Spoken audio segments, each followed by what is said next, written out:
Very good morning, guys. So yesterday we have completed about grid search. Okay, आज भी हम grid search देखेंगे पर on different things. ठीक है. So today we are going to start with decision.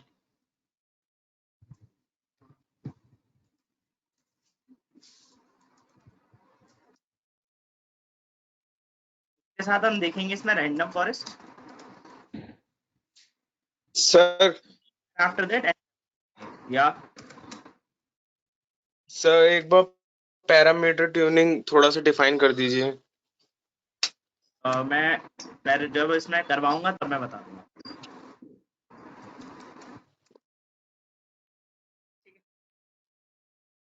Now what happens? Suppose करो somebody says that you have to what actually parameter tuning is. ठीक है ना. तो अगर मैं सिंपल सी एल्गोरिथम की बात करता हूँ, व्हाट इज पैरामीटर ट्यूनिंग?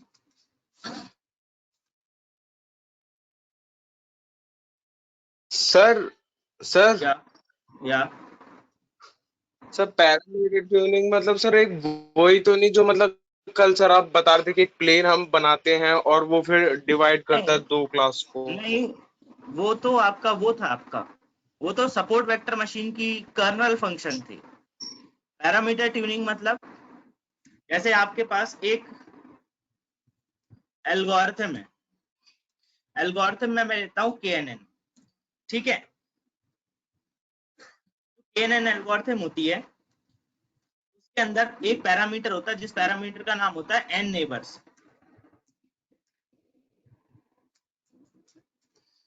तो पैरामीटर ट्यूनिंग का मतलब क्या होता है कि भाई इस पर्टिकुलर की क्या वैल्यू रहेगी बेस्ट. मतलब वो क्या करेगा, अलग अलग रीसैंपल डेटा अंदर से निकालेगा, उन पे n की वैल्यू फिट करके देखेगा, डिफरेंट डिफरेंट आपको बताएगा कि कौन सी वाली n की वैल्यू के लिए सबसे अच्छी क्या मिलेगी आपको. मॉडल परफॉर्म करके बताएगा, वो सबसे अच्छी एक्यूरेसी बताएगा मॉडल. तो यहाँ पर ये डिफाइन करता है पैरामीटर ट्यूनिंग. पैरामीटर ट्यूनिंग करते कैसे हैं, कैसे नहीं होती है. तो चलो हम एक काम करते हैं, पैरामीटर ट्यूनिंग किस पे अप्लाई करके देखते हैं. एक इनबिल्ट डेटा सेट पे अप्लाई करके देखते हैं या बाहर से भी आप डेटा सेट ले सकते हैं. तो there are many type of inbuilt data set. तो जैसे हमने देखा था आयरिस, ऐसे हमारे पास और कई तरह के डेटा सेट यहाँ पर अवेलेबल है इन पाइथन. ठीक है. तो ऐसी क्लासिफिकेशन डेटा सेट है दैट इज कैंसर डिटेक्शन, कि आपको किस तरह का कैंसर है. ठीक है. तो अगर मैं उसके ऊपर इस पे अप्लाई करूं तो उस पे भी लग सकता है, आयरिस पे भी लग सकता है. अच्छा एक काम करते हैं, आयरिस पे हम काम कर चुके हैं, तो आपका जो मैं भी अप्लाई करूंगा उसको आपको किस पे अप्लाई करना है. मैं डेटा सेट का नाम बता देता हूँ. तो डेटा सेट है आपका ब्रेस्ट कैंसर. ठीक है. ये क्लासिफिकेशन है बेसिकली, ये क्लासिफिकेशन मॉडलिंग होगी इस पे. डेटा ये है और ये पाइथन में है. कहाँ पे, एसक्यूएल. जैसे मैंने आयरिस निकलवाया था वैसे ही आप इसको भी लोड कर सकते हो. नाउ अब parameter tuning, what actually parameter tuning is. चलो हम देखते हैं पैरामीटर ट्यूनिंग है क्या. ओके. तो हम एक काम करते हैं, पैरामीटर ट्यूनिंग अप्लाई करने तो मुझे डेटा सेट चाहिए, तो अभी हम इनबिल्ट डेटा सेट पे ले लेते हैं. चलिए इनबिल्ट डेटा सेट पे लेते हैं. कैसे, किस फॉर्म में, देखिए जरा. जैसे मैं लिखता हूँ from sklearn dot data sets port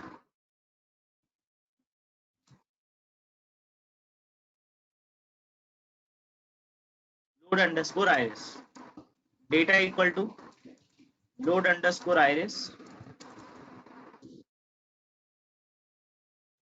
और ये डेटा मेरे पास आ गया. सेम तरह से आप क्या करेंगे, ब्रेस्ट कैंसर का डेटा सेट ले सकते हैं. अभी इनबिल्ट पे इसलिए बता रहा हूँ क्योंकि डेटा फिर बाहर से एक्सपोर्ट करो उससे बेटर है. हमारे पास ऑलरेडी इनबिल्ट डेटा सेट है तो हम उस पर भी आराम से काम कर सकते हैं.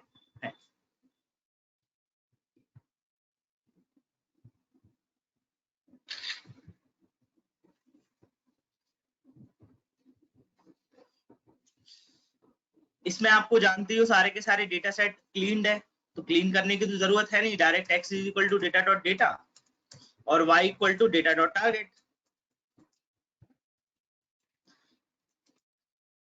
अब मुझे टेस्टिंग क्या कराने हैं क्या नहीं कराने हैं वो एक सेपरेट बात है।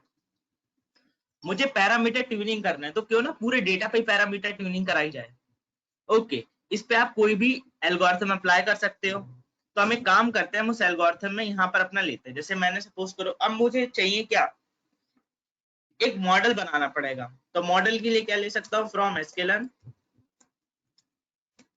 डॉट नेबर इंपोर्ट के नेबर्स क्लासिफायर, और मॉडल को यहाँ पे बना दिया बस। यहाँ पे मॉडल में कुछ डिफाइन नहीं करना है कि आपके पास ये चीज अवेलेबल है, नहीं, आपको यहाँ कुछ डिफाइन नहीं करना है, ये जो है वो है यहाँ, सिंपल एज इट इज।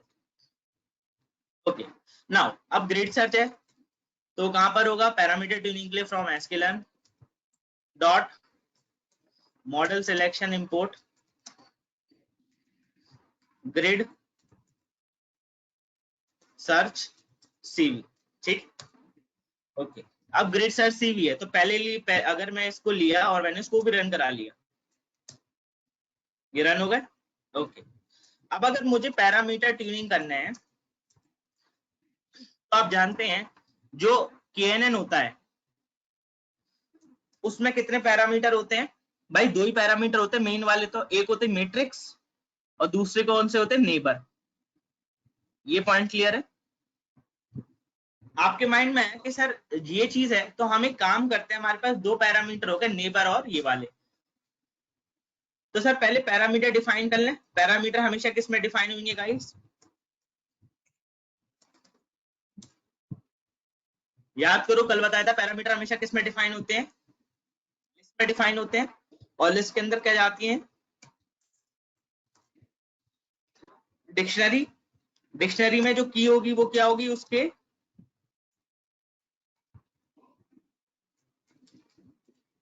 जो पैरामीटर होगा, और पैरामीटर नंबर ऑफ इसकी वैल्यू क्या दे सकते हैं, 1, 2, 3, 4, 5, 6, 7, 8।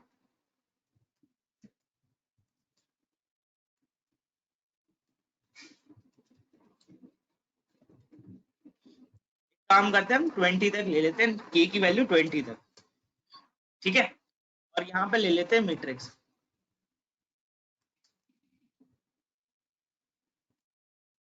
और मैट्रिक्स में ले लेते हैं यहाँ पे मिनकॉस्की।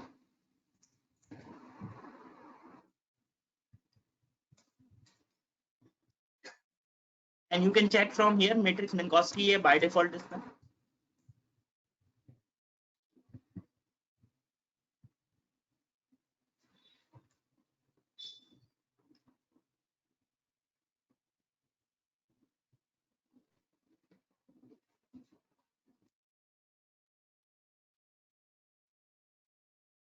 Just a second, let me check the spelling.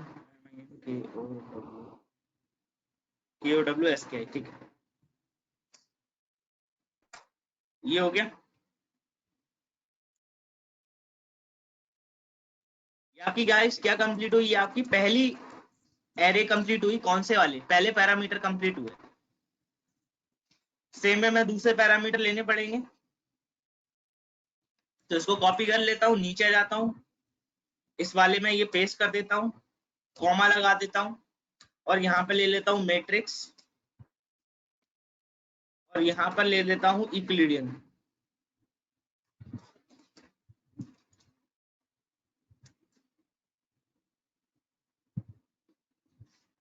और इन पैरामीटर्स को क्या कर देता हूँ, रन कर देता हूँ।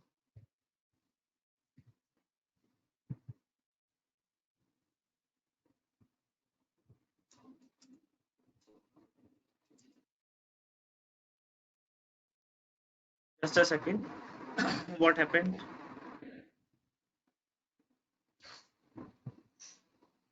ओके, मैंने यहाँ पर ये गलत कर दिया।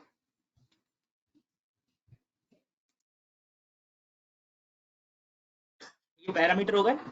ओके, क्या बनाओगे, ग्रिड सर्च का फॉर्म बनाओगे। तो मैंने लिखा GS इक्वल टू, और किसकी इक्वल कर दिया, इसकी इक्वल कर दिया।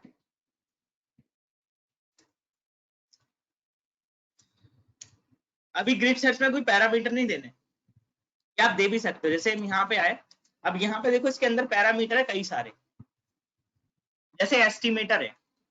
एस्टिमेटर कौन सा होता है? एस्टिमेटर होता है आपका मॉडल। तो मॉडल में आपने क्या लिया? KNN, तो लिख दो मॉडल। फिर है पैरामीटर ग्रेड। पैरामीटर ग्रेड में आपने क्या लिया? पैरामीटर्स लिए, तो यहाँ पे आप पैरामीटर लिख सकते हो। तीसरा जो स्कोरिंग है, आपको स्कोरिंग किसके बेसिस पे चाहिए? मुझे स्कोरिंग एक्यूरेसी के बेसिस पे चाहिए।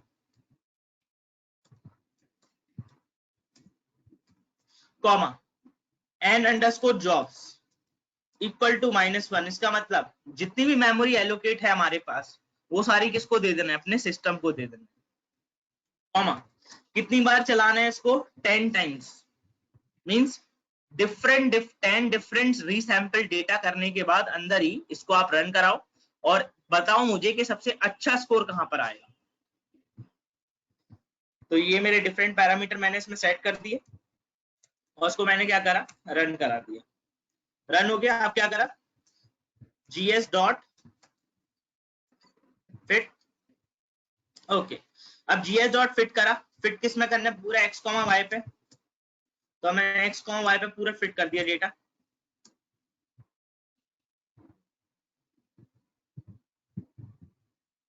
Now we will wait. ये पूरा फिट हो चुका है पूरा data. Okay, now what I will do, I will say best parameter equal to gs dot best parameter, और यहाँ पे क्या कर देंगे? बेस्ट अंडरस्कोर पैर को करा देंगे प्रिंट। यहाँ पे बेस्ट पैरामीटर का क्या निकल क्या है? मिन कॉस्ट की मैट्रिक्स लो और नेबर की वैल्यू क्या रखो? 13। आपकी सबसे अच्छी एक्यूरेसी मिलेगी। तो इस तरह से हम क्या कर सकते हैं? फाइन ट्यूनिंग कर सकते हैं।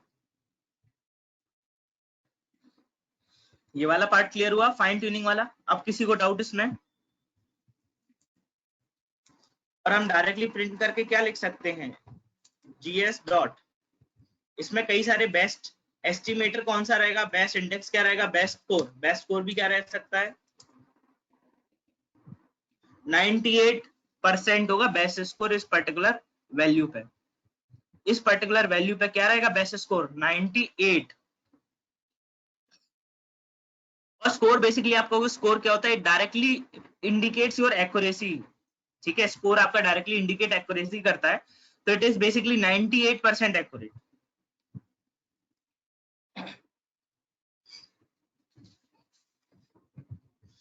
तो ये गाइस आपका क्या हुआ? इस तरह से आप क्या कर सकते हो? ग्रिड सर्च कर सकते हो, बेसिकली फाइन ट्यूनिंग कर सकते हो। या यू कैन ऑल्सो चेक। अब देखो आपको थ्रेशोल्ड करना है। अब देखो आपने, अब देखो कैसे करेंगे। ठीक है, तो सौरभ का ऐसा थ्रेशोल्ड करेंगे। देखो पैरामीटर हो गए, पैरामीटर मिल गए। ओके, अब आप क्या करोगे? फाइनल मॉडल बनाओगे। ठीक है, तो आपके माइंड में आया सर हम एक काम करते हैं, हमारे पास सपोर्ट वेक्टर मशीन वाले भी थे ना सर, मैं सपोर्ट वेक्टर मशीन भी चलाना चाहता हूँ। मैंने कहा ठीक है, काम करो कॉपी कर लो, सपोर्ट वेक्टर मशीन भी चला के देख लो। चलो चलाते हैं सपोर्ट वेक्टर मशीन वाला भी।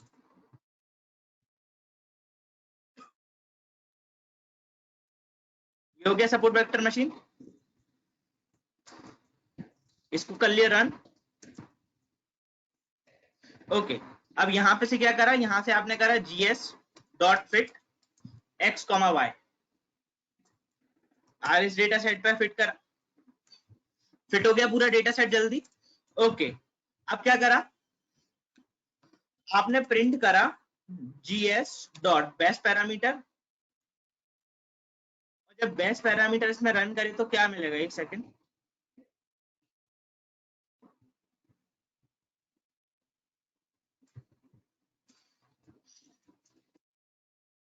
देखो यहाँ पे क्या मिला?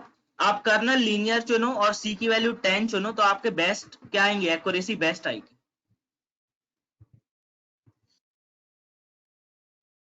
तो ये पार्ट क्लियर हुआ कि आप इस तरह से इस सपोर्ट वेक्टर मशीन का भी जीएस कर सकते, ग्रेड सर्च। यस और नो?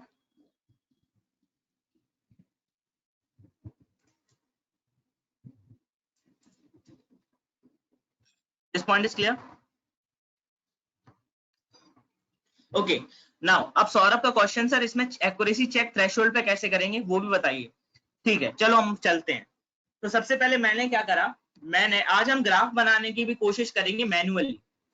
देखो हम मैन्युअली ग्राफ बनाने की कोशिश करेंगे, कैसे एक्सट्रैक्ट कर सकते हैं। ठीक है, तो ये वाला एक ग्राफ बनाएंगे और ये वाला ग्राफ बनाएंगे, किसके बेसिस पे? कट ऑफ के बेसिस पे। और यही हमारी क्या होगी? थ्रेशोल्ड वैल्यू तो होगी। ओके, चलो बना के देखते हैं इस पर्टिकुलर ग्राफ को मैन्युअली, फिर देखेंगे डिसीजन ट्री के बारे में। ओके, तो जैसे आपने कहा कि जो बेस्ट पैरामीटर निकले थे वो क्या निकले थे? अगर मैं KNN की बात करता हूं तो वो क्या निकले थे भाई? मिनकॉस्की लो और n अंडरस्कोर नेबर कितने लो?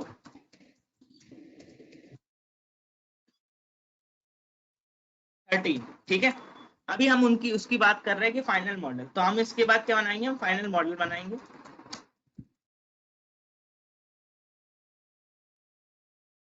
और फाइनल मॉडल किसके बेसिस पर बनाएंगे? फाइनल मॉडल इसी के बेसिस पर बनाएंगे। तो मैं क्या लेता हूं, मैं ऊपर से इस मॉडल को उठा लेता हूं। ये मेरा मॉडल आ गया।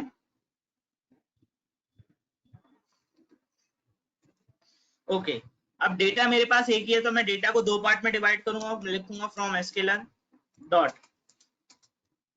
Matrix import, not matrix. I have to say model selection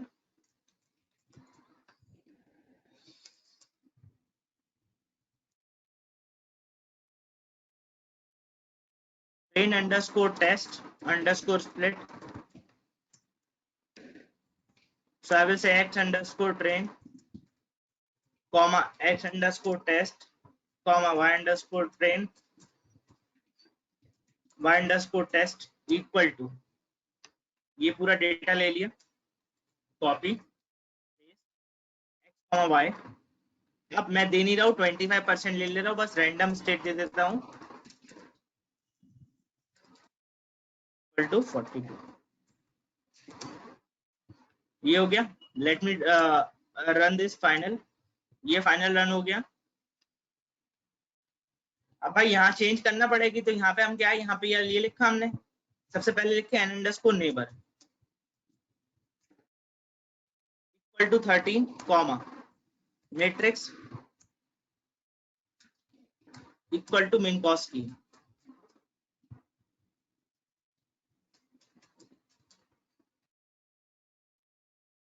ये फाइनल बन गया मॉडल। ये फाइनल मॉडल बना किसके साथ? इनके साथ। ओके, नाउ अब क्या करूंगा मैं? Model dot fit x underscore train comma y underscore train, ये करा दिया। पूरे मॉडल के बेसिस पे भी थ्रेशोल्ड ले सकते थे, मैं वो भी आपको करके दिखाऊंगा, ये भी करके दिखा दे रहा हूँ। ओके, फिर क्या निकालोगे? y underscore predict equal to model dot predict underscore test.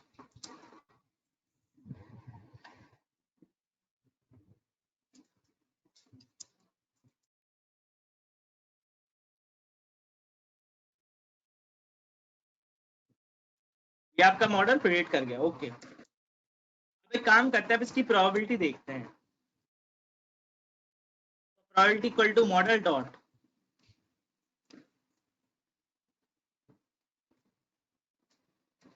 Predict probability x underscore test. ये आ गई प्रोबेबिलिटी, ये है प्रोबेबिलिटी वाला, और इसको मैंने क्या करा? रन कर दिया। ये देखो, ये रही प्रोबेबिलिटी उसकी। आप कहोगे सर ये प्रोबेबिलिटी कैसे आई? समझ में नहीं आई। ये तो सर बिल्कुल समझ में नहीं आ रही, ये प्रोबेबिलिटी किस तरह से डिफाइन हो रही। अब सिंपल सी बात है, आपके जो प्लांट है उसमें कितनी वैरायटी थी? 3 वैरायटी थी कि नहीं थी? यस और नो?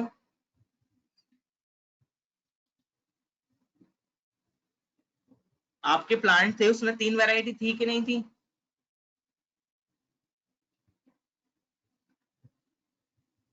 इसलिए यहाँ पर भी टेबल कितनी आई प्रिडिक्ट प्रोबेबिलिटी के लिए? 3 table I.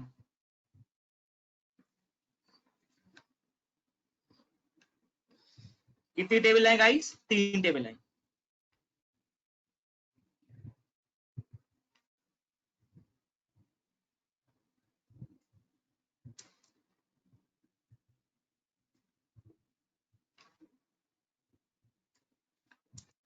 Now, if you are talking about this particular probability, अब आपने ये निकाल दिया।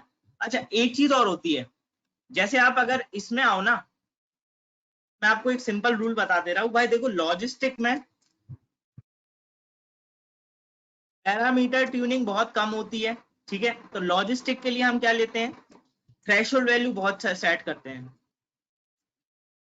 ठीक है। क्यों करते हैं लॉजिस्टिक के लिए थ्रेशोल्ड वैल्यू? वो देखो, क्योंकि वो उसका आर्किटेक्चर डिफाइन करता है।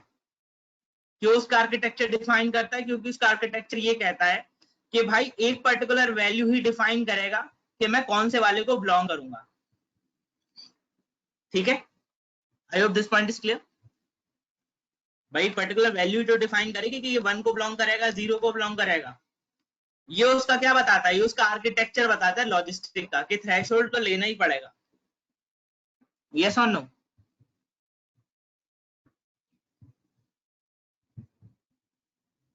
Okay, but in case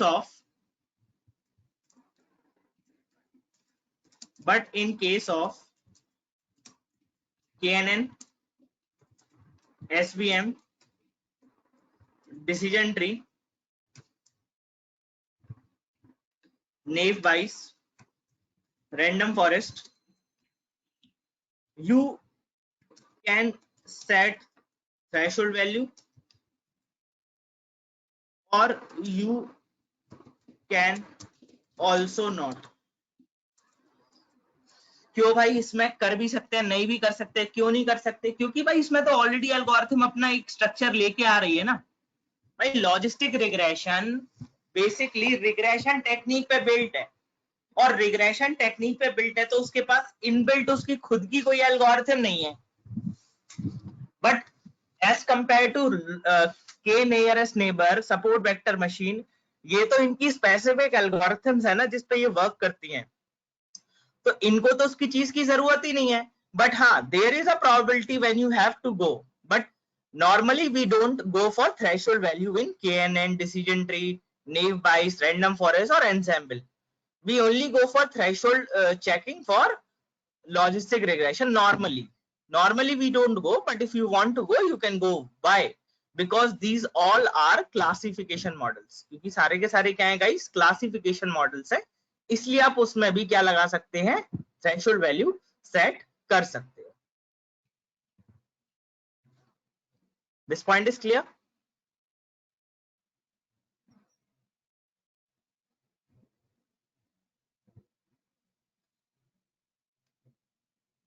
yes or no?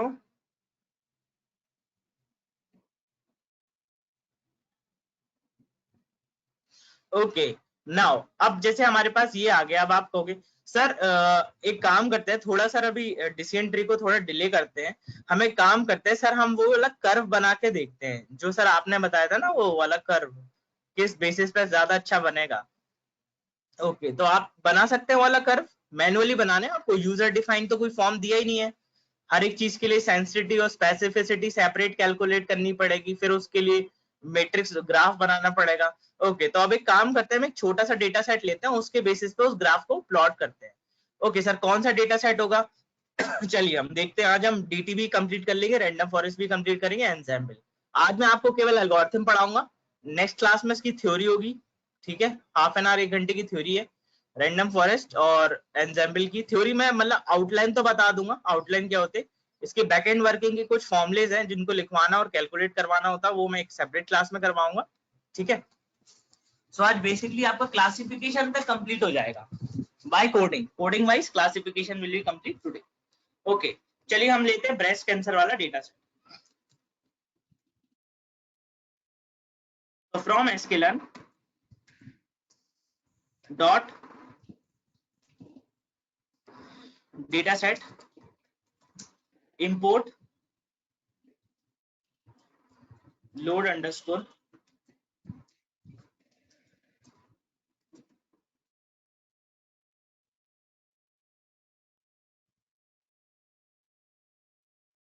ये डेटा हमने इंपोर्ट कर लिया। अब इस डेटा में देखा कि हमारे पास टारगेट क्या थे, मतलब हमें किस तरह का डेटा निकालना है। तो मैं लिखूंगा टारगेट अंडरस्कोर नेम्स, मतलब हमें किस तरह के कैंसर डिटेक्ट करना है। तो हमारे पास दो तरह के कैंसर की क्लास है, एक है मैलिगेंट और एक है बैगनिन। तो इन दो तरह की क्लास को हमें क्लासिफाई करना है गाइस कि पर्टिकुलर कैंसर कौन सी तरह का होगा, कौन कौन से वेरिएबल्स मिलते हैं। Now if you are finding variable you can also go with, but हमें कोई इशू नहीं है क्योंकि हमें तो एक्स और वाई बिल्कुल सेपरेट दे रखा है। बट फिर भी अगर आपको पता करना है तो आप प्रिंट कर लेंगे अपना डेटा, और डेटा में आपको सारी चीज मिल जाएगी। कहाँ पे अवेलेबल होगी, यहाँ पर देख लीजिए आउटपुट विंडो में जरा, ये सारी की सारी चीज अवेलेबल है कहाँ पे, डेटा में। This is the data. ये क्या है गाइस, उसके ये हैं उसके वेरिएबल्स। क्या है गाइस, ये हैं उसके variables. These are all variables. Now अगर ये वेरिएबल है तो ये डेटा कब कलेक्ट करा गया है उसके बारे में आप पढ़ सकते हैं। ऊपर 1993 का डेटा है, और 1993 के डेटा में ये सारे उसके ऑब्जर्वेशन है। देखिए ये सारी ऑब्जर्वेशन वैल्यू है, और ऑब्जर्वेशन वैल्यू के साथ ये सारे उसकी क्या है, टारगेट है। ये टारगेट वैल्यू है, ये उसकी ओवरऑल वैल्यू है। These are overall values, these are target values, and this is the description about the data set. तो आप यहाँ से डिस्क्रिप्शन पढ़ सकते हैं। ओके, अब डायरेक्ट डिस्क्रिप्शन आप यहाँ से पढ़ सकते हैं, मैं आपको पहले ही बता चुका हूँ कई बार। तो हम एक काम करते हैं, हम इस पे वो ही सिंपल एल्गोरिथम लगाते हैं। ओके, तो क्या सर हमें एक्स और वाई में डिफाइन करना पड़ेगा? हाँ, हमें एक्स और वाई में डिफाइन करना पड़ेगा। तो हम लेते हैं X equal to data dot data, और वाई में ले लेते हैं data dot target.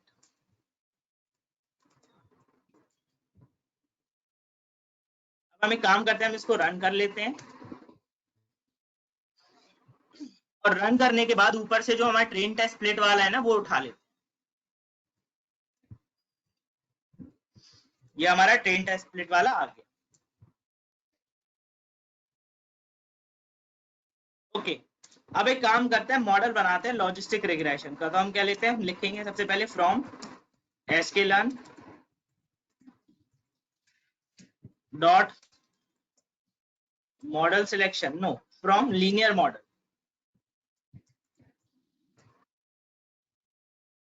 Import logistic regression. Now I will say model equal to, it will be of logistic regression। तो ये लिए logistic regression कॉपी करा, ये यहाँ पे ये कर दिया और रन। नाउ अब डायरेक्ट मॉडल डॉट फिट कर लेते हैं, कौन से parameter, X underscore train, Y underscore train. अब मॉडल एक्यूरेसी निकाल लेते हैं, सो वाई अंडरस्कोर प्रिडिक्ट निकाल लेते हैं। कैसे, model dot predict X underscore test. ठीक है, अब निकालते हैं एक्यूरेसी, लिखते हैं from sklearn dot matrices import confusion underscore matrix, और प्रिंट कराते हैं। ये एक काम करते हैं, वेर में सेट करते हैं कंफ्यूजन मैट्रिक्स को। तो confusion matrix y underscore test comma y underscore predict. ये मैंने क्या करा, इसको रन कर लिया गाइस, और रन करने के बाद जब मैं प्रिंट कराऊंगा किसको, वेर को, तो देखो यहाँ पे मेरे पास ये दो वैल्यू आई गाइस। ये क्लियर है? नहीं, इसमें ग्रिड सर्च करेंगे, ठीक है, आप इसमें भी ग्रिड सर्च कर सकते हैं। आपने ये लिया, इसमें पैरामीटर आपके पास क्या है, बस सी तो है, सी की वैल्यू आप डिफरेंट कर सकते हो, सी कॉस्ट फंक्शन है बस। इसमें केवल आप सी और पेनल्टी कर सकते हो, पेनल्टी और सी की वैल्यू चेंज कर सकते हो।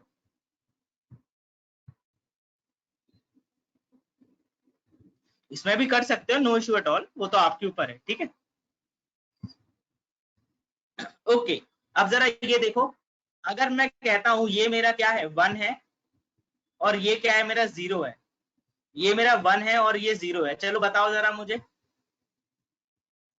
1 0 और 0 1 ट्रू फॉल्स और ट्रू नेगेटिव की वैल्यू क्या क्या होती है। तो हम एक काम करते हैं, हम अपने लिए क्या करते हैं, देखो जैसे ये मैट्रिक्स है, ठीक है, अब ये मैट्रिक्स है और मैं आपसे कहता हूं इसमें मेरे को कंफ्यूजन मैट्रिक्स का जो स्टैंडर्ड फॉर्म होता है, कंफ्यूजन मैट्रिक्स का जो स्टैंडर्ड फॉर्म होता है वो निकालने हैं, और वो निकालूंगा कैसे या क्या करूंगा।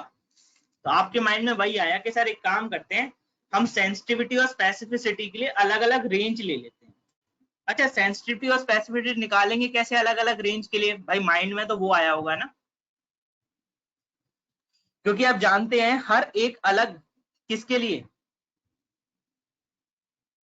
भाई बताओ, हर एक अलग पैरामीटर के लिए अलग अलग थ्रेशोल्ड वैल्यू आएगी कि नहीं आएगी। आपको ये वाला ग्राफ बनाना है, जरा ध्यान से देखना, आपको ये वाला ग्राफ बनाना है, ऐसा ग्राफ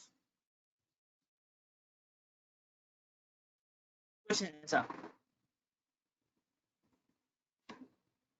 यहाँ पे सेंसिटिविटी भी है और यहाँ पे स्पेसिफिसिटी भी है,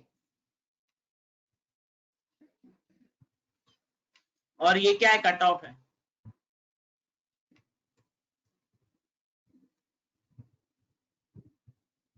ठीक है। तो आपके माइंड में क्या आया है कि सर हम एक काम करते हैं, हम पहले अलग अलग कट ऑफ लेते हैं और उन अलग अलग कट ऑफ पे क्या निकालते हैं, एक्यूरेसी और स्पेसिफिसिटी और सेंसिटिविटी, और उनको एक मैट्रिक्स में सेव करा लेते हैं, एरे में सेव करा लेते हैं, और उन पे क्या करते हैं, हम चेक करते हैं अपनी वैल्यूज को। कैसे चेक करते हैं, चलिए हम करके देखते हैं।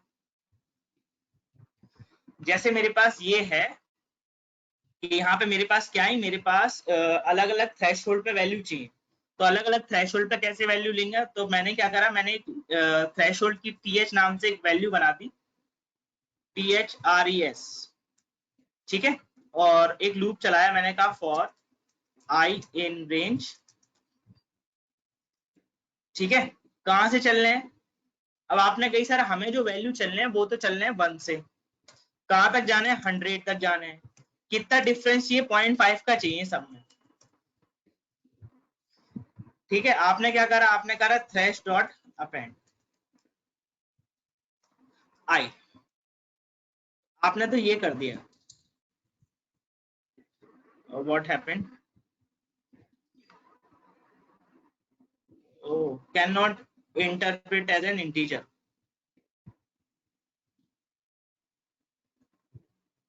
ओके। अच्छा, ये बहुत अच्छा क्वेश्चन है, चलो जैसे माइंड में आपने ये कहा कि सर हम एक रेंज क्रिएट कर लेते हैं, और रेंज में सबसे बड़ी रीजन क्या है हमारी, हम रेंज में ये तो ले नहीं सकते, तो अब गैपिंग कैसे देंगे, अब बताओ अब गैपिंग कैसे देंगे हम, how we can define the gap कि सब में 0.5 का गैप हो अलग अलग थ्रेशोल्ड वैल्यू पे,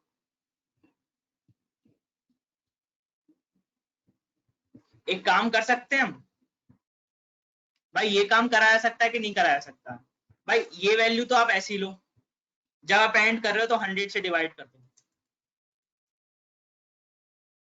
यस और नो, और जब मैं इसको प्रिंट करूंगा तो मेरी थ्रेशोल्ड वैल्यू क्या आ जाएंगी, पॉइंट्स में आ जाएंगी, आगे पॉइंट में। नाउ अब जैसे मैं जलाता हूं, ओके, अब जैसे जो मेरा प्रिडिक्शंस वाले हैं, तो ऐसी प्रेडिक्ट प्रोबेबिलिटी होगी, तो prob equal to model dot probability X underscore test की प्रोबेबिलिटी निकाल ली, इसकी जो प्रोबेबिलिटी निकलेगी वो क्या निकलेगी, कुछ ये आएगी इसकी प्रोबेबिलिटी, ठीक है। अच्छा सर इसकी प्रोबेबिलिटी ये आई, तो अब आप हमें ये बताइए हम कैसे डिफाइन करेंगे कि ये इसके बराबर है या ये इसके बराबर है, क्योंकि इसमें तो सर आप देख पा रहे होंगे कई सारी वैल्यूज ऐसी हैं जो 0.1 में भी और -11 वैल्यू भी कंसीडर कर रही हैं, यस और नो। अब एक 1 वाली होगी एक 0 वाली होगी, तो पहला 0 या बाद वाला 1, जरा मुझे बताना जरा, इस वाले में पहला वाला 0 होगा या बाद वाला 1 होगा?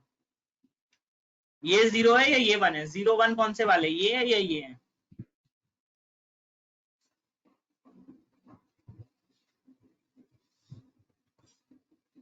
भाई दिक्कत हो तो इसको प्रिंट करा लो ना, इसको प्रिंट करा लो, दिक्कत हो रही हो तो। पहला वाला आपका क्या आ रहा है? पहला 1 आ रहा है, फिर 0 आ रहा है, तो बेसिकली इस वाले सेंस में भी क्या होगा, इसमें पहला वाला 1 है, 1 मतलब माइनस किसकी वैल्यू ज्यादा है?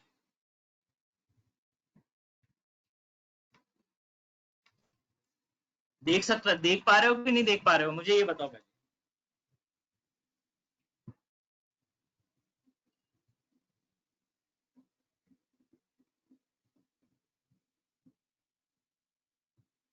गाइस यहां से आप कंसीडर कर पा रहे हो कौन सी वैल्यू क्या है, या बिल्कुल विजिबल मतलब बिल्कुल अंडरस्टैंडेबल नहीं हो पा रही यहां से जो वैल्यू आई, कौन सी 1 होगी कौन सी 0?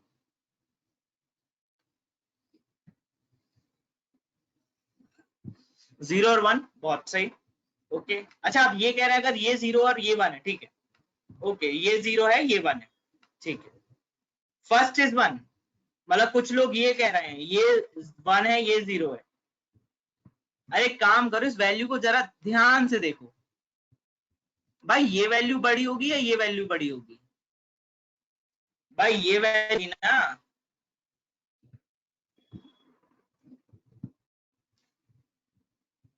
भाई एक है 0.14, देखो इसको ऐसे मत लो, इसको लो, ये वाली जो वैल्यू आ रही है ना, ये वाली वैल्यू ये है 0.146, और ये वाली जो वैल्यू आ रही है ना वो है 0.8534, मतलब 83%, इसलिए क्या है ये 1 है।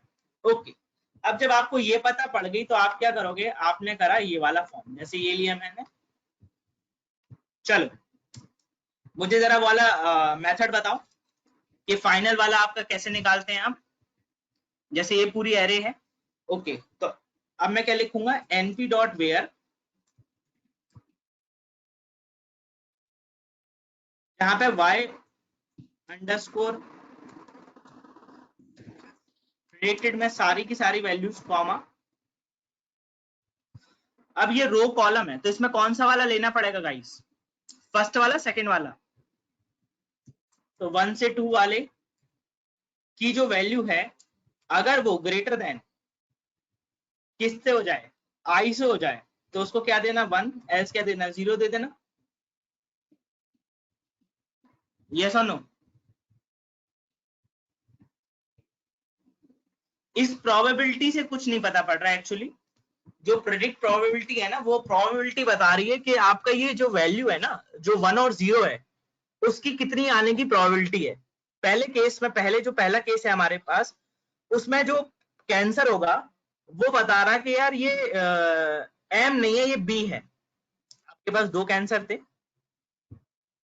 प्रोबेबिलिटी हम क्यों चेक करते हैं, प्रोबेबिलिटी इसलिए चेक करते हैं, चलो ये देखो प्रोबेबिलिटी चेक क्यों करते हैं, उसका एक आंसर ये रहा आपका। जैसे आपके पास ये एप्पल है, ये आपके पास एक एप्पल है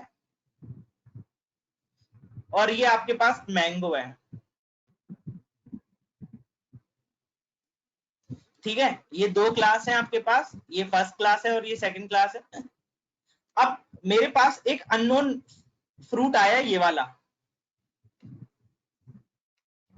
ये मेरे पास अननोन फ्रूट आया, मैंने कहा यार मुझे एक बात बताओ ये कौन सी वाली क्लास को बिलोंग करेगा। आपने क्या करा, आपने कहा कि सर एक काम करते हैं हम इसकी प्रोबेबिलिटी निकालते हैं, तो आपके पास दो प्रोबेबिलिटी आएंगी कि नहीं आएंगी, एक आएगी एप्पल की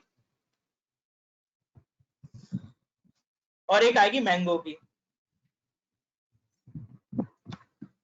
अगर एप्पल की प्रोबेबिलिटी ज्यादा है तो आप एप्पल को कंसीडर करोगे, मैंगो की प्रोबेबिलिटी ज्यादा है तो मैंगो की प्रोबेबिलिटी कंसीडर करोगे।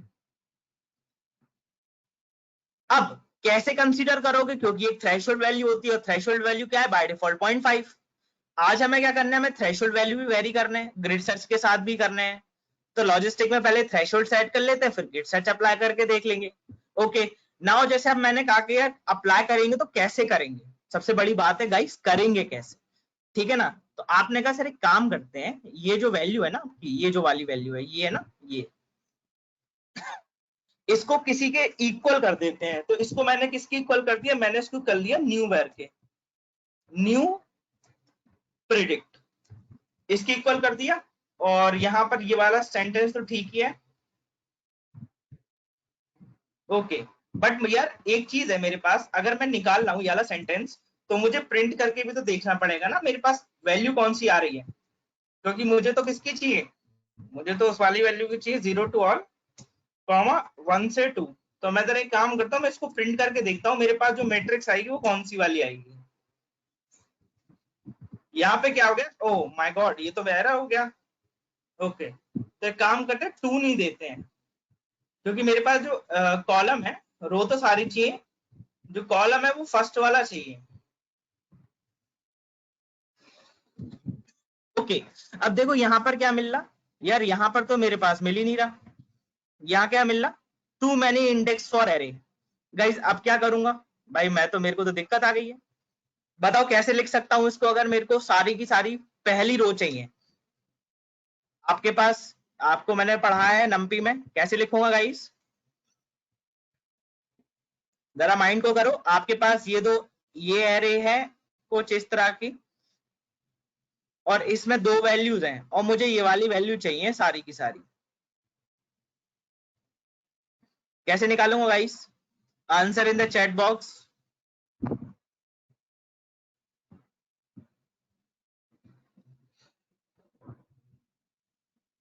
भाई सारी रो चाहिए तो रो तो मेरे को वो निकालनी पड़ेगी। मैंने आपको नमपाई में पढ़ाया था एरे और उसके अकॉर्डिंग डेटा एक्सट्रैक्ट करने का।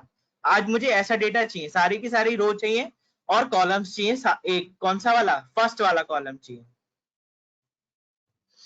अच्छा एक काम करके देखते हैं सर, अगर हम इसको भी एम्प्टी करके छोड़ दें तो क्या ये आएगा, क्या आ रहा है, चलो देखो जरा इसमें क्या आएगा। सर यहां तो हमारा कुछ आ ही नहीं रहा, यहां तो एरर आ रहा है। ओके, एरर आ रहा है, ठीक है कोई नहीं। हम यहाँ पे आए, हमने लिखा कि भाई वाई प्रेडिक्टेड की वैल्यू क्या आ रही है, वाई प्रेडिक्ट की जो वैल्यू है सर वो तो 10 है। हमें क्या करना था, हमें हमें प्रोबेबिलिटी की वैल्यू निकालनी थी। प्रोबेबिलिटी में 0 से ऑल, कॉमा 1 टू ऑल। अब जब हम इसको प्रिंट कराएंगे तो हमारे पास क्या निकलेंगी, प्रोबेबिलिटी की वैल्यू आ गई। भाई हमें इसकी वैल्यू निकालनी थी, और पहले हम किसकी कर रहे थे, प्रिडिक्शन वाले की। प्रिडिक्शन वाले की तो आनी नहीं है, प्रोबेबिलिटी की आने। ओके, ये वाली मिली गई है। अब यहाँ पे क्या करेंगे, इसको प्रॉप कर देंगे, तो प्रॉप कर देते हैं। और प्रोबेबिलिटी करने के बाद हम इसको क्या करते हैं गाइस, रन करके देखते हैं। ठीक है, देखो अभी रन करेंगे तो मैं किस वैल्यू पे कर रहा हूँ, मैं 50% पे कर रहा हूँ, 0.50 बाय डिफॉल्ट थ्रेशोल्ड वैल्यू जो होती है। अब it is saying numpy is not imported, so I will import numpy also. I will say import numpy as np, और मैं इसको रन करा देता हूँ, ये रन हो गया। अब मेरे पास न्यू प्रोबेबिलिटी है, तो मैं काम करता हूँ, पहले इसकी एक्यूरेसी चेक करता हूँ। पहले एक्यूरेसी और अब एक्यूरेसी सेम आनी चाहिए, क्योंकि बाय डिफॉल्ट थ्रेशोल्ड वैल्यू होती है। ओके, तो मैं यहाँ पे एक्यूरेसी भी इसमें रन करा देता हूँ। मैं इधर से कॉपी कर लेता हूँ इसको गाइस।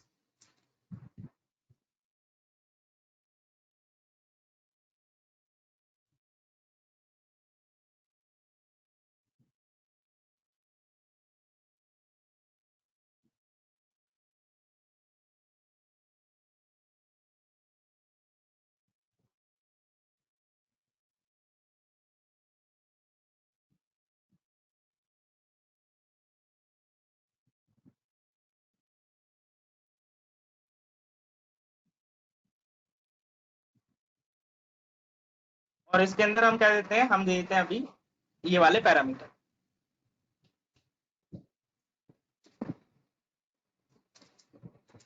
यहां से आपने मॉडल एक्यूरेसी देखी, वो कितनी आ रही, 96%। ओके, मतलब इसका मतलब यहां से जो प्रोबेबिलिटी निकलेगी वो भी क्या आनी चाहिए, 96% आनी चाहिए।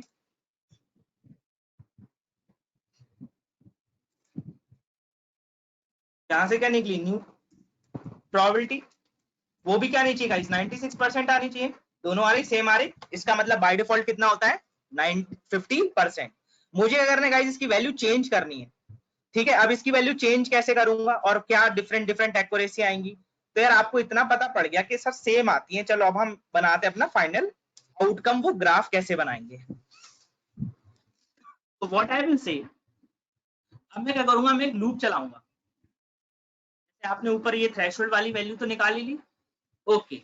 अब आप क्या करोगे, आप लूप चलाओगे, आप लिखोगे फॉर आई इन थ्रेशोल्ड, ठीक है, हर एक थ्रेशोल्ड वैल्यू के लिए आपके पास क्या मिलेगा, एक नई वैल्यू मिलेगी,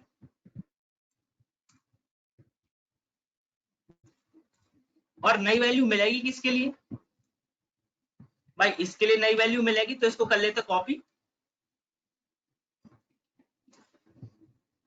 ठीक, और यहां कर देते हैं क्या आई, ठीक है, ओके। यहाँ पे आपको हर बार एक नई वैल्यू मिलेगी, उसके लिए बेसिस के लिए आप क्या करोगे, आप ले लोगे कि स्पेसिफिसिटी, एक ले लोगे सेंसिटिविटी, और दूसरा ले लोगे कट ऑफ, और कट ऑफ को किसके इक्वल कर दोगे, थ्रेशोल्ड के, क्योंकि हर एक थ्रेशोल्ड वैल्यू पे आप हर एक कट ऑफ ले रहे, तो ये आपने इक्वल कर दी, ओके। क्या बनाओगे, कंफ्यूजन मैट्रिक्स बनाओगे, तो मैंने लिखा where equal to confusion matrix आपकी किस फॉर्म में, कुछ इस फॉर्मेट में, मैं ऊपर से कॉपी कर लेता हूं, ये आपकी कंफ्यूजन मैट्रिक्स बनेगी यहाँ पे, ये कंफ्यूजन मैट्रिक्स आपकी यहाँ पे क्रिएट हो जाएगी। अब कितनी कंफ्यूजन मैट्रिक्स बनेंगी, जितनी बार आपकी थ्रेशोल्ड वैल्यू चेंज होगी, तो आप जानते हैं हर बार थ्रेशोल्ड वैल्यू चेंज हो, ओके। तो जरा आप सिंपल सी एक बात बताओ आप लोग मुझे, कंफ्यूजन मैट्रिक्स में कितने पैरामीटर होते हैं, 4 पैरामीटर होते हैं, उन 4 पैरामीटर से मैं कौन कौन से पैरामीटर होते हैं, चलिए हम लिख लेते हैं। जैसे मैं यहाँ पर एक टेबल बनाता हूँ, यहाँ पे मैंने एक टेबल बनाई, या मैं काम करता हूँ, मैं ऊपर वाली कंफ्यूजन मैट्रिक्स को as a standard confusion matrix लेके चलता हूँ, ठीक है। तो मैंने देखो यहाँ पे वेर नाम से कंफ्यूजन मैट्रिक्स बनाई, वेर को प्रिंट, अब वेर को नीचे प्रिंट करूंगा, उसी बेसिस पे मैं वर्क करूंगा, तो हमने वेर को प्रिंट करा, ये मेरा वेर आएगा, ये सबको विजिबल है, I hope so, this table is visible to all, ये फर्स्ट है, ये सेकंड है, ये 1 है, और नीचे वाला है 0, ठीक है, ओके। तो यार मुझे एक बात बताओ, जो आपकी सेंसिटिविटी होती है, तो दो फॉर्मूले लिख लेते हैं यहाँ पर हम, जो आपकी सेंसिटिविटी होती है वो होती क्या है, यहाँ फॉर्मूले में लिख देते हैं, जो आपकी सेंसिटिविटी होती है वो कैसे निकालते हैं, सेंसिटिविटी होती है true positive divide by true positive plus false negative, ये हो गया। ऐसी स्पेसिफिसिटी क्या होती है गाइस आपकी, true negative divide by false positive plus true negative. अगर मैं कंफ्यूजन मैट्रिक्स की बात करता हूं, ये 1 है, और ये वाला पॉइंट 0 है, और ये वाला पॉइंट 1 है, और ये वाला पॉइंट 0 है, तो कौन सा ट्रू पॉजिटिव भाई, ये तो ट्रू पॉजिटिव, और ये वाला वाइज कौन सा होता है, फॉल्स पॉजिटिव, और ये वाला गाइस कौन सा होता है हमारा, फॉल्स नेगेटिव, और ये वाला जो पॉइंट होता है वो कौन सा आता है, ट्रू नेगेटिव। आई होप ये पॉइंट सबको याद होंगे, एवरीबॉडी। अब आपको जो वेर है ना, आपका जो वेर मैट्रिक्स है, ये वाली जो मैट्रिक्स है आपकी, आपको इसमें से ट्रू पॉजिटिव और फॉल्स नेगेटिव निकालने बेसिस अपॉन दैट। तो आप क्या कहोगे, आप कहोगे सर एक काम करते हैं, ये जो ट्रू पॉजिटिव है वो कौन सा वाला है, वो ये वाला है, मतलब कौन सा वाला निकालना है, सबसे पहले आपको इसमें से ये निकालना है, तो ये कैसे निकालोगे,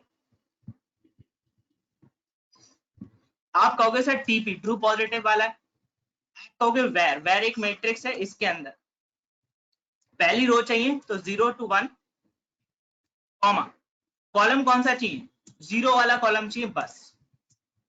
तो एक काम करा आपने, ये लिया, और इसके आगे क्या लगा दिया, इसके आगे लगा दिया इंटीजर। और इंटीजर लगाने से आप जब ने आपने टीपी प्रिंट करा तो जो टीपी प्रिंट होके आएगा वो क्या आएगा, वो आएगा 51। देखो 51 आ गई वैल्यू निकल के।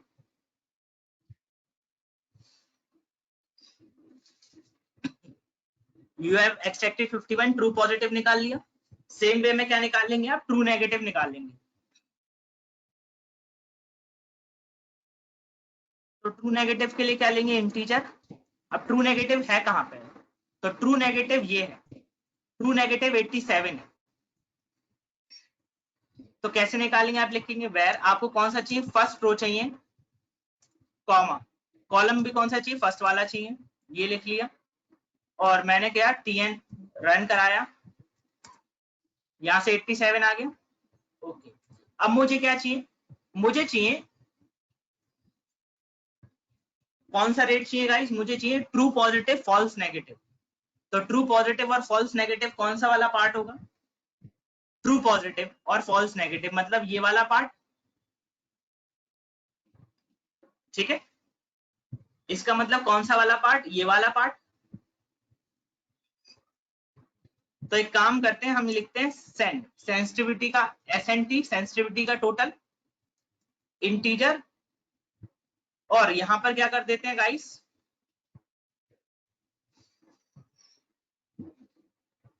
पैर, इसके अंदर मुझे कौन सा चाहिए, मुझे पहला वाला चाहिए, मतलब मुझे फर्स्ट रो चाहिए और उसमें कॉलम सारे चाहिए, उसका क्या ले लूंगा, सम ले लूंगा। तो जरा ये देखना, जरा जब मैं इसको प्रिंट कराऊंगा ये आंसर सही आ रहा,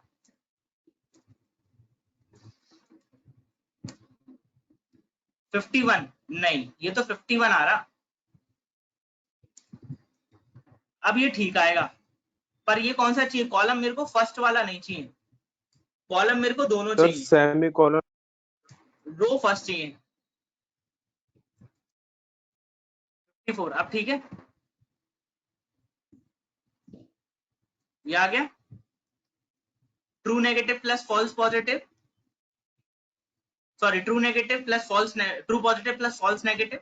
ऐसी सेम वाले में नीचे वाले को निकाल लूंगा, तो नीचे वाले के लिए क्या कर दूंगा, वो कर दूंगा true negative total TNT equal to int where, मुझे चाहिए नीचे वाला, तो नीचे वाला मेरे को मतलब सेकंड रो, तो फर्स्ट मतलब रो कौन सी चाहिए, फर्स्ट वाली। कॉलम कौन सी चाहिए, दोनों कॉलम चाहिए। इसका क्या चाहिए, सम चाहिए, जरा सम देख लो, आंसर देख लो जरा इसका, टीएनटी का,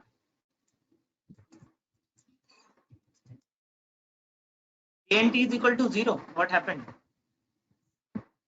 TNT should be 89, why it is saying comma नहीं लगाया, कॉमा सर कॉमा, ओके 89 आ गया। भाई ये दोनों वैल्यू आपके पास मिल चुकी, ये किसकी है, ये निकाला है आपने क्या, सेंसिटिविटी के लिए, और ये निकाला किसके लिए निकाला, स्पेसिफिसिटी के लिए,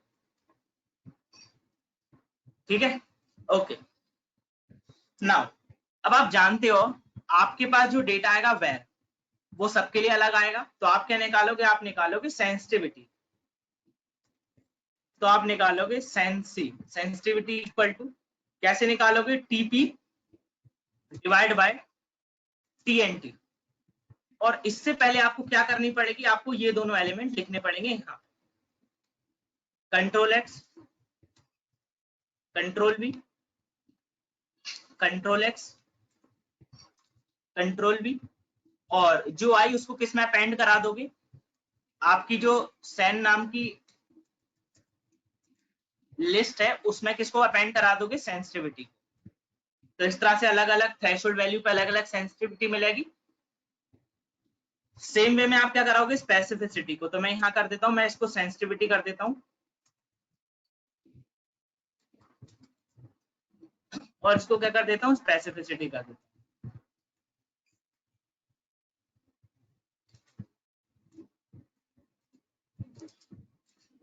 और स्पेसिफिसिटी क्या कर लेता हूँ, ये कर लेता हूँ। सर क्या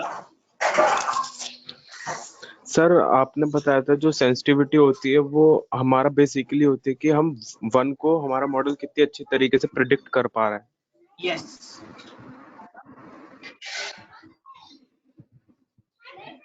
और अगर मैं बात करूं इसकी तो ये क्या होगी, स्पेसिफिसिटी। स्पेसिफिसिटी कैसे निकाल सकता हूँ, सर या सर मतलब आपने जो बताया था वो सेंसिटिविटी, जब आपने फर्स्ट टाइम पढ़ा तो आपने बताया था उसमें कि मतलब जो कितनी अच्छी तरीके से वन हमारा मॉडल प्रेडिक्ट कर पा रहा है, हाँ वो सेंसिटिविटी होती है। हाँ तो सर एक चीज समझिए, आप जो इसमें मतलब ये एस एन टी वाला जो वेरिएबल बना के आप जिसमें सम ले रहे हैं, तो सर वो हाँ। सम आप क्यों कर रहे हैं? मतलब हमें तो ट्रू पॉजिटिव केवल चेक नहीं नहीं करना है ना, नहीं, ट्रू देखो, पॉजिटिव नहीं नहीं, ट्रू सेंसिटिविटी। पॉजिटिव चेक करना है, बट नहीं नहीं, ट्रू पॉजिटिव चेक करना है, बट ट्रू पॉजिटिव कितने पॉजिटिव हैं डेटा में, वो भी तो करना है ना। मैंने कहा ओके कि sir, okay. sensitivity gives me how actually data is classifying one, overall all ones, कितने वन है उसमें से कितनी अच्छी तरीके से वन को प्रेडिक्ट कर रहा है, यही मेरा ऑब्जेक्टिव है। ओके, अब जैसे ये मेरा पूरी मैट्रिक्स बन गई, अब मैं इसको क्या करता हूँ, ऊपर से रन कर लेता हूँ एक बार पूरे डेटा को। रन हो गया।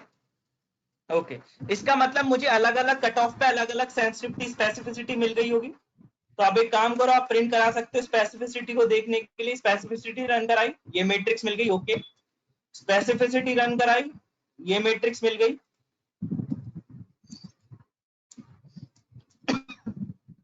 ओके, कट ऑफ कराया,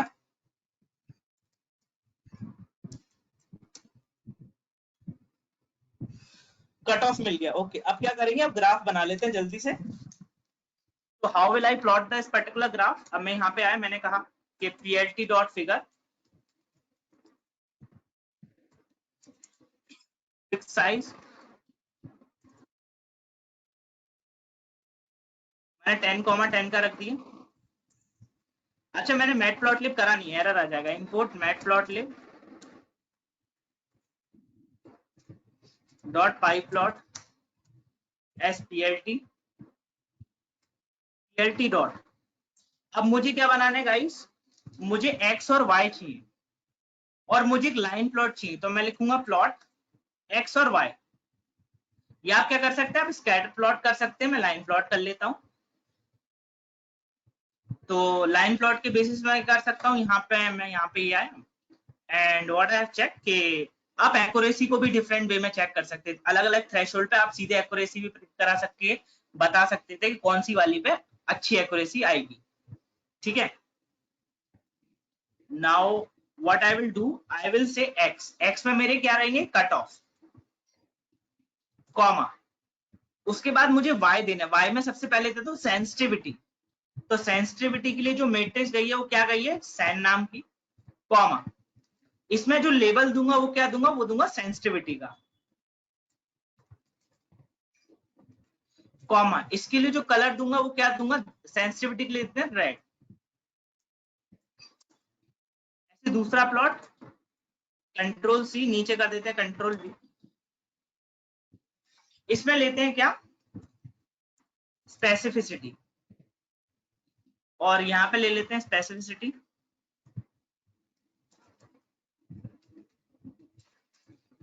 और कलर की जगह कर देंगे इसमें blue. Now plt dot plt dot show, इसको करा देते हैं रन।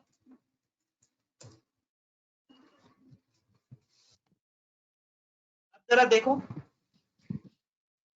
ये जो रन कर रहे हैं वो ग्राफ आपका कैसा आ रहा है, वो कुछ ऐसा आ रहा है, यस और नो।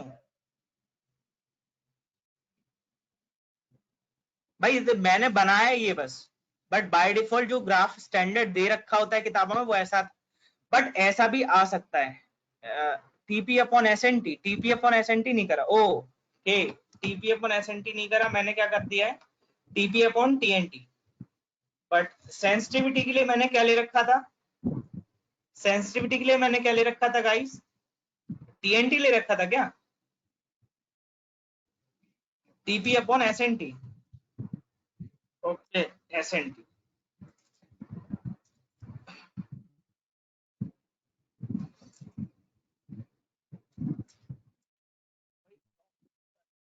कर्व लीनियर कैसे हो गया, ये देख रहे हो अब ठीक है। Now that point is clear. ये कर्व देख पा रहे हो कि नहीं देख पा रहे हो? अब देखो यार, कर्व कैसा भी आ सकता है, ठीक है, वो ऐसा नहीं है कि यहीं से चालू हो, बट ठीक है। तो यहाँ पे ये क्या हो रहा, ऑप्टिमम है, कौन से वाले पे ऑप्टिमम है, ये नियर अबाउट इधर ऑप्टिमम हो।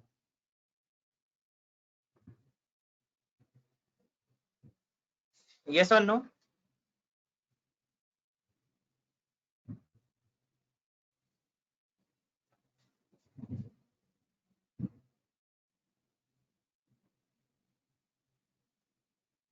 Now actually curve depend upon data. अगर आपका डेटा काफी ज्यादा है तो कर्व में क्या होता है, कर्व लीनियर काफी अच्छी तरीके से आता है, बट अगर डेटा मतलब काफी कम है और इनएक्यूरेट वैसा है तो कर्व ऐसे ही मिलेंगे आपको। कभी कभार आपको कर्व ऐसे ना, देखो ऐसे कर्व भी मिल सकते हैं, कभी कभार आपको ऐसे कर्व मिल सकते हैं, तो दोनों कर्व हैं, दोनों एक ही तरह से फॉर्म है। तो आप यहां से भी आप क्या निकाल सकते हो, इसकी थ्रेशोल्ड। Sir clear in? या सर ये जो हमने इतना लंबा प्रोसेस किया है, ये हम डायरेक्ट भी तो थ्रेशोल्ड वैल्यू देख के उसकी एक्यूरेसी देख सकते थे। हाँ, हम वो भी कर सकते थे, बट एक वे है ना यार बताने का, क्योंकि अगर आपसे कोई पूछ ले तो अब वहां फेस फंस जाएगा ना फिर आपका, कि कैसे निकालेंगे। इसका कोई फंक्शन नहीं दे रखा, फॉर्मूला तो दे नहीं रखा है, क्योंकि भाई अगर आपको ग्राफ प्लॉट करना है तो मैनुअली प्लॉट करने पड़ते हैं ना आपको ग्राफ। अगर इसका ओके सर। फंक्शन दे रखा होता है तो सब तो कर लेते, बट हम मैनुअली करते हैं, ठीक है, तो हमने मैनुअली भी सीख लिया। ठीक है, तो अब आगे चलें अपने आज के टॉपिक पे, डिसीजन ट्री पे।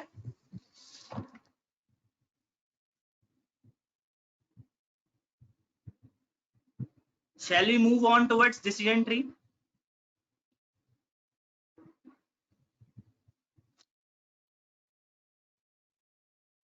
Guys, decision tree पे चलें।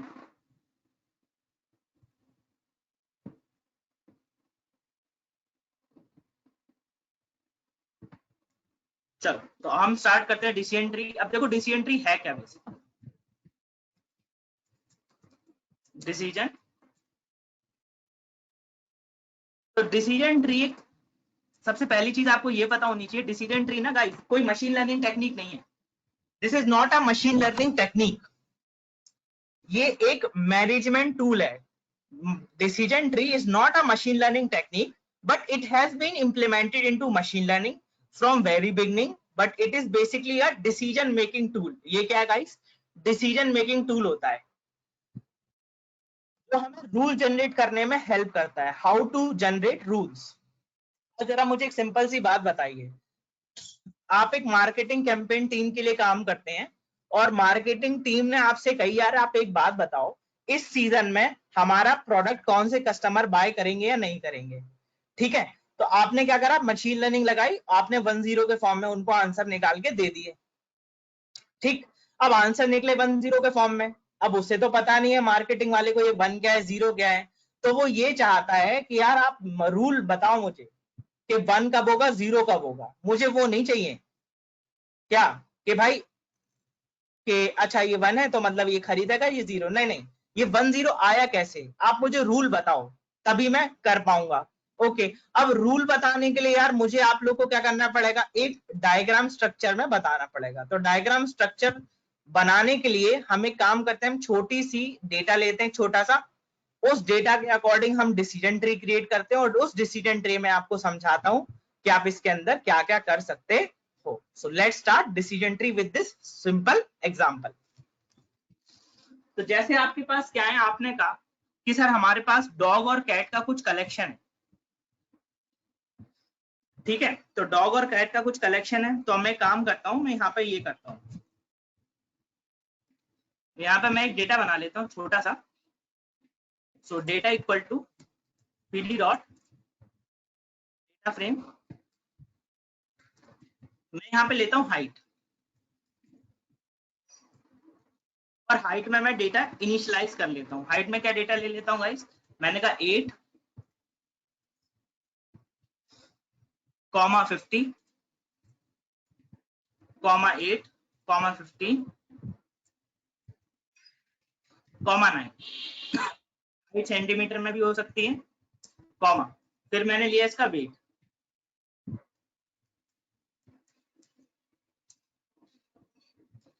एट, 49, 12, 9.8, ठीक, कॉमा, फिर मैंने उसके लिए क्लास कि वो कौन सी क्लास को बिलोंग करेगा।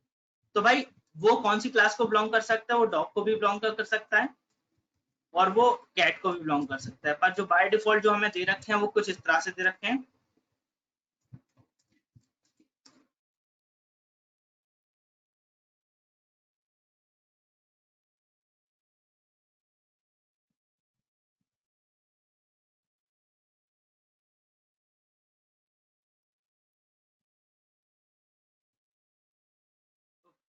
भाई ये मेरा डेटा कंप्लीट हो गया, बन गया, मैंने इस डेटा को रन करा लिया। PD is not defined. Oh yes, I have not defined PD.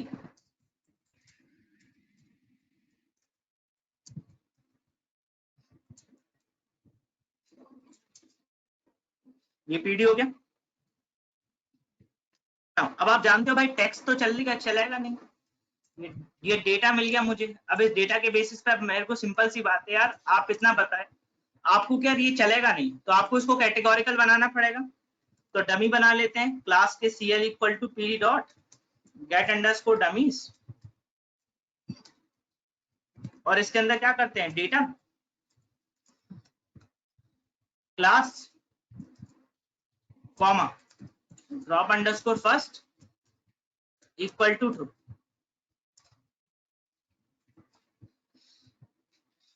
Data equal to PD dot concat data comma CL comma axis equal to 1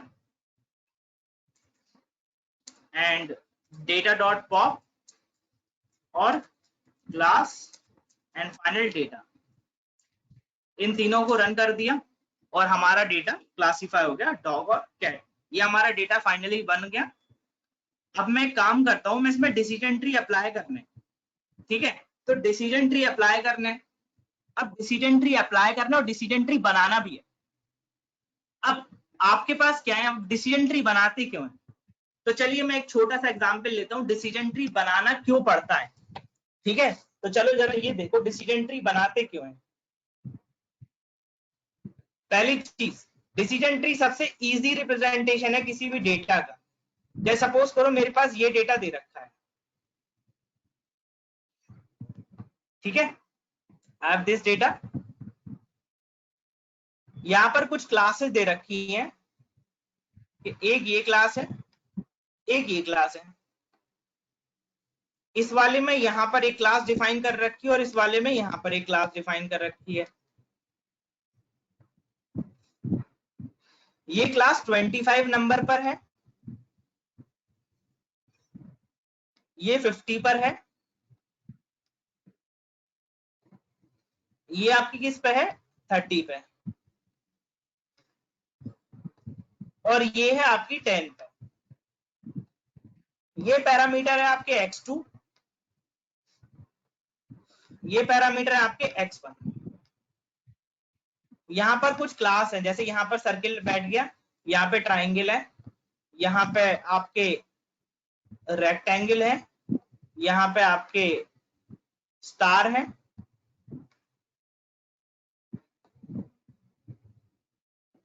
O sorry यहाँ पर कुछ नहीं है, ये पूरा का एक काम कर दो, sorry just a second, just a second, paint option, paint will be more comfortable.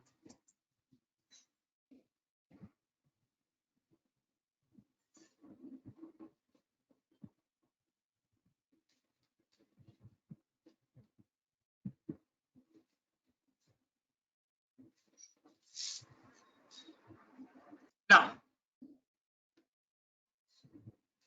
ये मेरी शीट है, अब मेरे जो डेटा है शीट में वो कैसा दे रखा है, वो कुछ ये दे रखा है,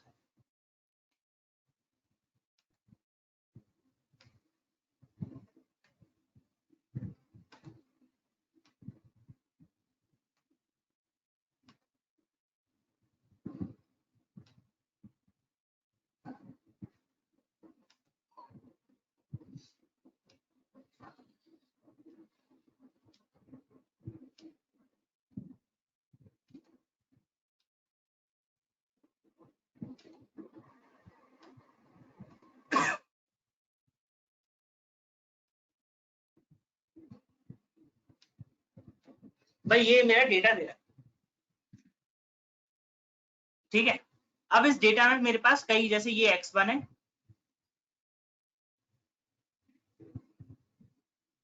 और ये x2 है,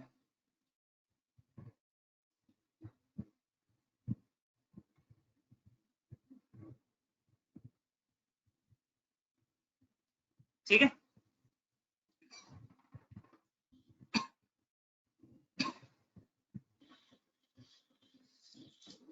नाउ यहाँ पर मेरे पास क्या दे रखे हैं, सर्किल दे रखे हैं, ये मेरे पास ट्राइंगल दे रखा है, ये मेरे पास रेक्टेंगल दे रखा है, ये मेरे पास एक फिगर दे रखा है स्क्वायर, और ये मेरे पास जो फिगर दे रखा है वो दे रखा है पेंटागन, ठीक है। ये पॉइंट है आपका 10, ये पॉइंट है 20, ये पॉइंट है आपके पास 30, और ये वाला पॉइंट है आपके पास 60।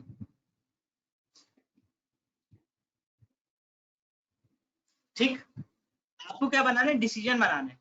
तो आपके पास दो वेरिएबल है, आप x1 से भी चल सकते हैं, x2 से भी चल सकते हैं। तो हम किससे चले, हमने कहा हम चलते हैं x2 से। तो हमने x2 को अपना वेरिएबल बनाया, कौन सा, मेजर वेरिएबल, ठीक है, मतलब पेरेंट क्लास बनाया। अब जब मेरा x2 आ गया है, उसके बाद मैं क्या करूंगा, x2 पे कंडीशन है कि अगर x2 ग्रेटर देन 10 है, तो कंडीशन क्या है, कंडीशन सबसे पहली है यहाँ पे ग्रेटर देन 10, ठीक है, x2 ग्रेटर देन 10। देखो डिसीजन ट्री कैसे बनता है और डिसीजन ट्री हेल्पफुल कितना होता है डिसीजंस लेने में, ठीक है। तो ये वाली जैसा सेकंड, मैं इसको थोड़ा मैंने, हाँ अब ये ठीक है। तो अब x2 ग्रेटर देन 10, अब या तो कंडीशन ट्रू होगी या कंडीशन क्या होगी गाइस, फॉल्स होगी। भाई कंडीशन ट्रू हुई तो आप कौन सी वाली क्लास को बिलोंग कराएंगे, आप कराओगे इस वाली क्लास को, ठीक है। अगर कंडीशन फॉल्स होती है तो कहां पर जाओगे, आप इसमें जाओगे, इस वाले के अंदर देखो कंडीशन ट्रू होगी तो इसमें आ जाओगे, कंडीशन फॉल्स होती है तो किस में आओगे, इस वाली में, यस और नो। अब यहां पर फिर से दो कंडीशन होंगी, कंडीशन ट्रू होती है, क्या x2 की वैल्यू ग्रेटर देन 20 है,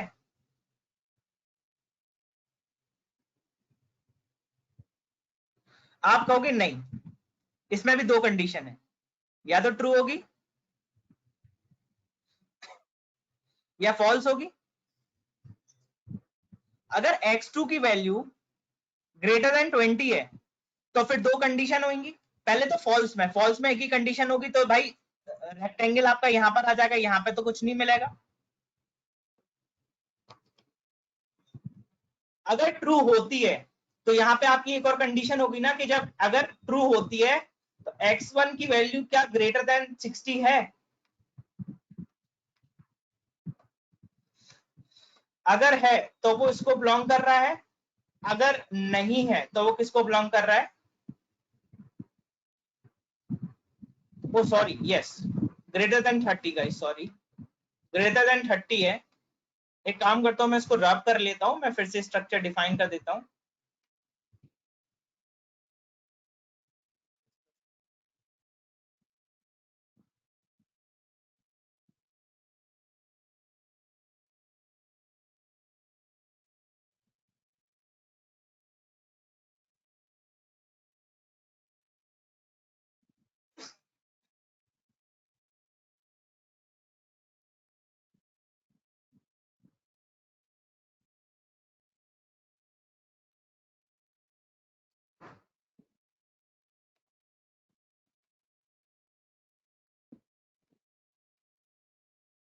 what is happening, just a second guys.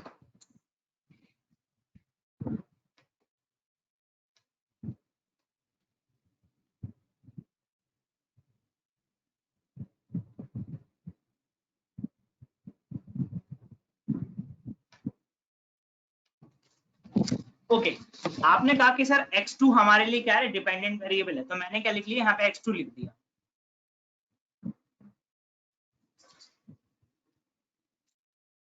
what is happening down here? अभी बिल्कुल it is acting. Just a second, I have to.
Guys, ये आपका फाइनल स्ट्रक्चर, ठीक है. Now, what I am saying that I have taken x1 as my parent variable. Condition visible है आपको guys? x1 as my parent variable. अब condition क्या है कि आपने कहा कि सर x1 की वैल्यू ग्रेटर देन 10 है, पहली कंडीशन, ठीक है. तो यहाँ पे दो वैल्यू खुलेंगी, या तो ट्रू होगी या पॉजिटिव रहेगी, तो ट्रू और फॉल्स. अब बात करता हूं कि अगर x1 की वैल्यू ग्रेटर देन 10 हुई तो यहां पर फिर दो कंडीशन होगी. क्या x1 की वैल्यू ग्रेटर देन 20 भी है? किसकी? x1 की वैल्यू. फिर इसमें दो कंडीशन होंगी, या तो है तो ट्रू फॉल्स. अब यहां पे अगर ट्रू है और यहाँ पे फॉल्स है, देखो गाइस, अगर x1 ग्रेटर देन 20 में फॉल्स हो गया तो भाई या तो ये डायरेक्टली किसको बिलोंग करेगा? रेक्टेंगल को.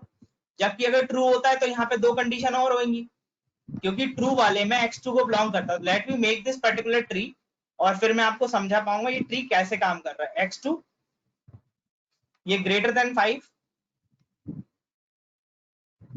अगर 5 से ग्रेटर हुआ ये ट्रू पे, ये फॉल्स पे.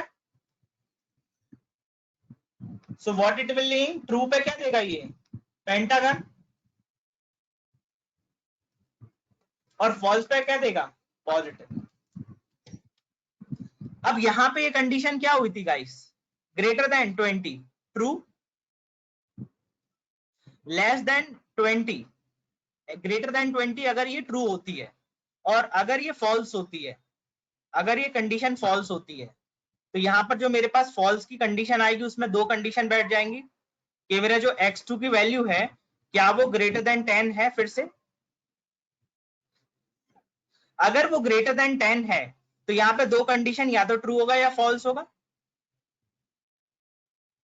अगर ट्रू होता है तो किसको बिलोंग करेगा? सर्किल को. अगर वो फॉल्स होता है तो किसको बिलोंग करेगा? रेक्टेंगल को. तो ये जो एक ट्री बनाया है उसमें समझ में आई ये ट्री कैसे बिल्डअप हुआ इस डेटा के बेसिस पे. अगर किसी को कोई डाउट तो वो पूछ सकता है ये ट्री हमने कैसे बनाया बेस्ड अपॉन आवर डेटा. सबसे पहले हमने क्या करा? हमने कहा कि यार जो मेरा पेरेंट वेरिएबल है ना, ये वाला, इसको चुना हमने पेरेंट वेरिएबल. आप इसको भी चुन सकते थे बट हमने किसको सिलेक्ट करा? इसको सिलेक्ट करा. अब यहां पे हम पहली बार आए इस पॉइंट पे, क्या x1 की वैल्यू ग्रेटर देन 20 है? अगर ग्रेटर देन 20 होगी तो हम कहां जाएंगे? यहां पे. और लेस होगी तो कहां जाएंगे? यहां पे. तो पहले लेस वाला देख लेते हैं, मतलब फॉल्स. फॉल्स में है तो यहां पर हमारे पास, जब हम इसमें आए तो हमारे पास दो क्लास हैं और वो दो क्लास कौन डिफाइन कर रहा है? x2. इसलिए मैंने यहां पर क्या लिखा है? यहां पर लिखा है कि अगर x2 की वैल्यू ग्रेटर देन 10 हो, अगर वो ट्रू हो तो वो सर्किल को डिफाइन करे, और फॉल्स हो तो किसको डिफाइन करे? ट्राइंगल. एंड सेम वे में हमने इसका लेफ्ट हैंड पार्ट बना. तो ये पार्ट क्लियर हो रहा है गाइस? तो ये इसको कहते हैं डिसीजन ट्री। तो हमें क्या बनाना है, हमें ऐसा डिसीजन ट्री नहीं बनाना है, हमें अपने डेटा के अकॉर्डिंग डिसीजन ट्री बनाना है। ठीक है, तो हम चलते हैं अपने डिसीजन ट्री की तरफ। कहाँ चलते हैं, हम करते हैं इसको क्लोज और हम यहाँ पे आते हैं अपने डिसीजन ट्री की तरफ।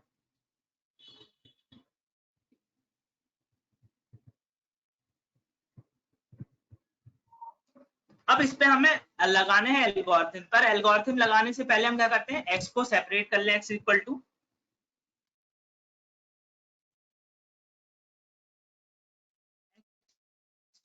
लिखेंगे डेटा और इसमें क्या लिख सकते हैं, 0 to all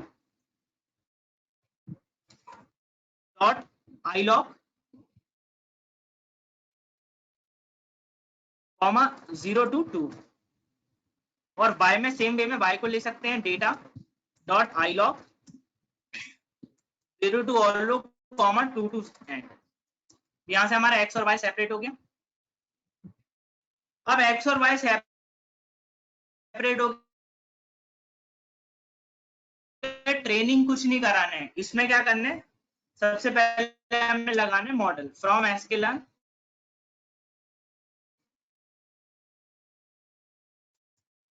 डॉट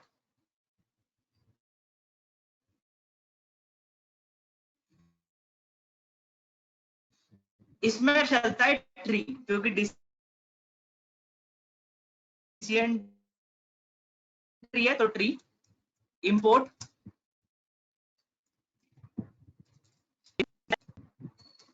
डिसीजन।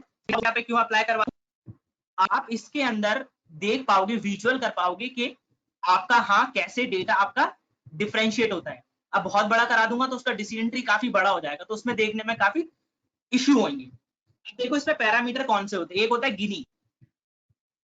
गिनी के अलावा आप क्या क्या रख सकते हैं, हम उसकी भी बात करेंगे, पर हमें काम करते हैं बाय डिफॉल्ट रख के जो पैरामीटर है उसके अकॉर्डिंग मॉडल बनाते हैं। तो मैं लिख दे रहा हूँ model dot fit y। So what I have done this।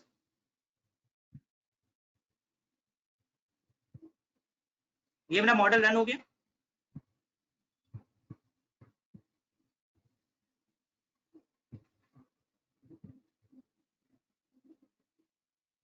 अब मॉडल रन हो गया, उसके बाद मैं क्या करूंगा भाई, डिसीजन ट्री मेरे को क्रिएट करना है। ठीक है, ओके, तो डिसीजन ट्री क्रिएट करना है, तो डिसीजन ट्री क्रिएट करना है।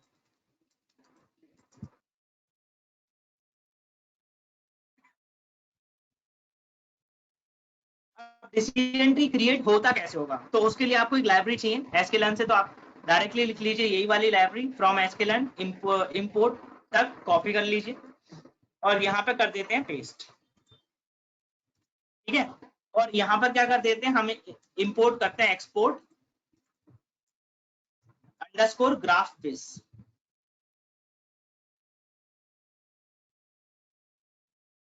ये है वो लाइब्रेरी जो आपको इंपोर्ट करनी है।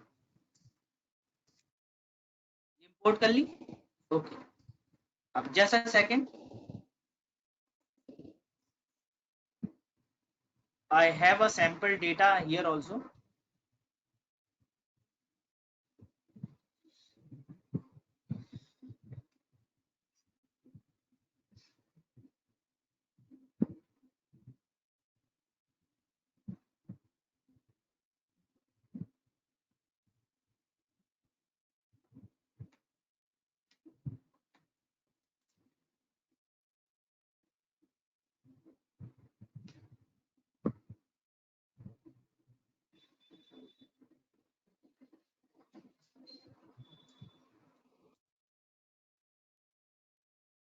जैसे आपने यहाँ पे देखो, ये क्या करा मैंने करा, एक काम करो, एक फाइल क्रिएट करो। किससे फाइल क्रिएट करने, इसके थ्रू फाइल क्रिएट करने, एक्सपोर्ट ग्राफ बेस के थ्रू।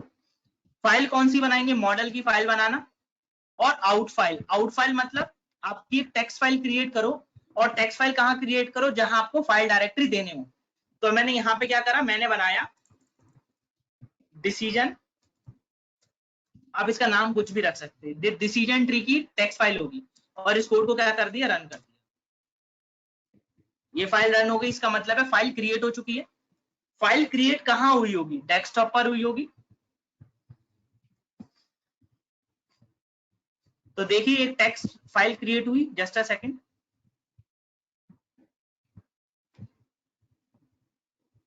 डेस्कटॉप पे कोई फाइल क्रिएट नहीं हुई है, आई थिंक सो। नहीं हुई है, ये रही वो फाइल, ये है वो फाइल जो क्रिएट हुई है guys. This is that particular file जो क्रिएट हुई है। ये पर्टिकुलर फाइल मैंने क्या करा, रन कराई। तो यहाँ पे देखो ये मेरे को डिसीजन ट्री बन के आया, ये है मेरा डिसीजन ट्री। अब आप कहोगे सर ये कैसा ट्री है, ये तो समझ में ही नहीं आया बिल्कुल भी। अगर आपको इसको ट्री स्ट्रक्चर में देखना है, ठीक है, अगर आपको इसको ट्री स्ट्रक्चर में देखना है तो आप क्या करोगे, आप इस पूरे डेटा को कर लोगे copy. You will say control A, control C, ठीक है।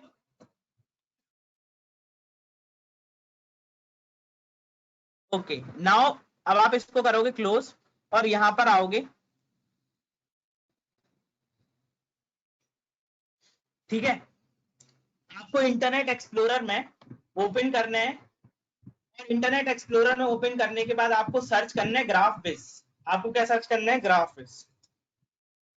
यहाँ पे क्लिक कर दो और आपको सर्च करना है ग्राफ बेस, आपको ये सर्च करना है।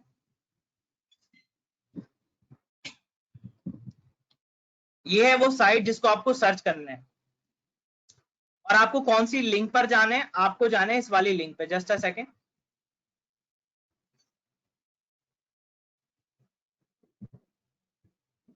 आपको जाना है इस वाली लिंक पे। कौन सी वाली लिंक पे गाइस, इस वाली लिंक पे, ये रही।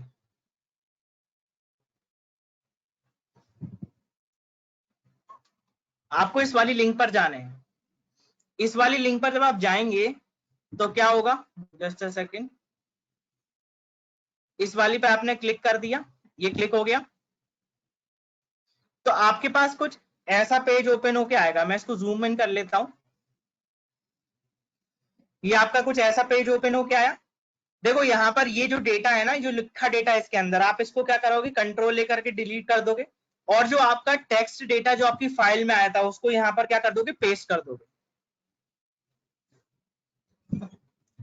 कर दिया पेस्ट। पेस्ट करने के बाद आप क्या करोगे, आप यहाँ पे आओगे नीचे, और आप क्या लिखोगे, आप करोगे क्रिएट ग्राफ। जैसे ही आपने क्लिक करा क्रिएट ग्राफ पे, तो एक ग्राफ क्रिएट हो गया होगा। देखिए ये रहा ग्राफ, डिसीजन ट्री क्रिएट हो गया, एक दिख रहा है यहाँ पे, यस और नो। छोटा सा डिसीजन ट्री है। मैं इसको जूम इन कर लेता हूँ और नीचे स्लाइड कर लूंगा तो ये दिखने लगेगा। ये छोटा सा डिसीजन ट्री है, ये दिख रहा है आप लोग को पूरा, यस और नो।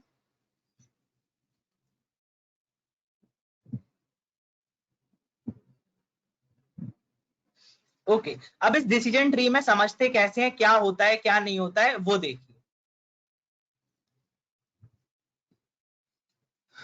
तो अब जरा यहाँ पे ध्यान से देखिए। देखिए यहाँ पे सबसे पहला जो पैरामीटर है वो क्या है, टोटल नंबर ऑफ सैंपल। जरा इसमें देखो, ये है total number of sample. Total number of sample मतलब इसमें कितने रोज थी, डेटा में कितने डेटा पॉइंट थे, रो कितने थे, देख लेते हैं जरा डेटा में। स्पाइडर पे आते हैं, हम एक काम करते हैं, अपने डेटा को रन कराते हैं। डेटा को रन कराया,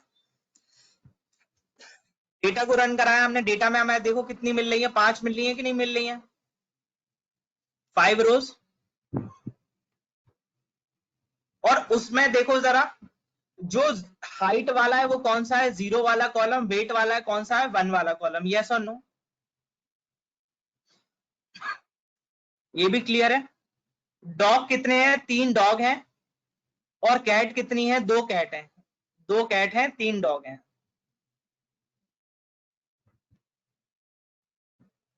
इसमें कोई डाउट, इतना क्लियर हो रहा है इसमें। ओके अब हम कहा चलते हैं, हम चलते हैं अपने डेटा, कौन से, ग्राफ बेस की तरफ। तो यहां पर हम क्या लिख लेते हैं, लिख लेते हैं सारे पैरामीटर जो हमारे पास अवेलेबल हैं। हमने कहा हमारे पास जो कैट है वो कितनी है, 3 है। और जो डॉग है वो कितने हैं, सॉरी इंटरचेंज होगा, कैट 2 है, डॉग 3 है। जो 0 वाला कॉलम है, आप लिखते हैं कॉलम, कॉलम जो 0 वाला है वो कौन सा वाला है, हाइट का। और जो कॉलम 1 वाला है वो किसके वाला है, वो है वेट का। ठीक है, तो यहाँ पे सैंपल कितने हैं 5, तो पहले तो जो ट्री स्टार्ट होगा वो टोटल सैंपल से होगा, यस और नो। अब आप कहोगे सर ये गिनी क्या है, तो ये गिनी इंडेक्स होता है। गिनी इंडेक्स बेसिकली इम्प्योरिटी को बिलोंग कराता है। इम्प्योरिटी को बिलोंग कैसे कराता है, देखो जैसे ये मैं थ्योरेटिकल, इसका काफी थ्योरेटिकल है, इसमें कुछ प्रैक्टिकल्स मतलब कुछ न्यूमेरिकल्स भी करने होते हैं, तो मैं वो भी करवाऊंगा, प्रैक्टिकल सेशन में नहीं, थ्योरेटिकल सेशन होगा। बट गिनी क्या होती है, इम्प्योरिटी होती है बेसिकली, बस आप ये भी थोड़ी देर के लिए जान लो what is Gini. Gini is a measure of impurity. How impurity is measure, उसका एक एग्जाम्पल ये रहा, ये देखो, ये आपके पास एक फ्रूट की बास्केट है और ये एक लेबल की बास्केट है। आपके पास ये दो बास्केट दे रखी है, इसमें आपके पास फ्रूट्स दे रखे हैं, एप्पल दे रखे हैं और मैंगो दे रखा है, ठीक है, छोटा वाला एप्पल है, बड़ा वाला मैंगो है। यहां पर उनकी लेबल दे रखे हैं स्टिकर, जो स्टिकर्स होते हैं ना उनपे चिपकाने वाले, ठीक है। और यहां पर भी एक बास्केट दे रखी है जिसमें केवल एप्पल है, इसमें केवल एप्पल है, और यहां पर क्या है, उसकी स्टिकर दे रखा है। तो जरा मुझे एक सिंपल सी बात बताओ, पहले वाले केस में, इस वाले केस की बात हो रही है, दूसरे वाले की बात नहीं हो रही है, किसकी बात हो रही है, पहले वाले केस की बात हो रही है। तो पहले वाले केस में आप जरा मुझे एक चीज बताओ, अगर मैं इस पर्टिकुलर बास्केट से एक एप्पल निकालता हूं और वहां से एक स्टिकर निकालता हूं, तो क्या वही स्टिकर आएगा ना जो मेरे फ्रूट का नाम है, या कुछ और आएगा, यस और नो। जो मेरे फ्रूट का नाम है वही आएगा या कुछ और आएगा,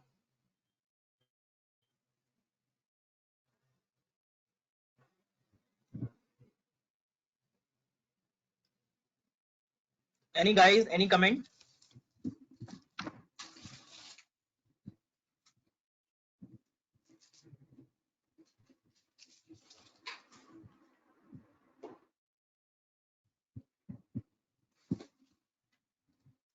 चलिए, उसको समझने में थोड़ा सा इशू आ रहा होगा, तो मैं काम करता हूं, मैं चैट बॉक्स में लिख देता हूँ, ठीक है।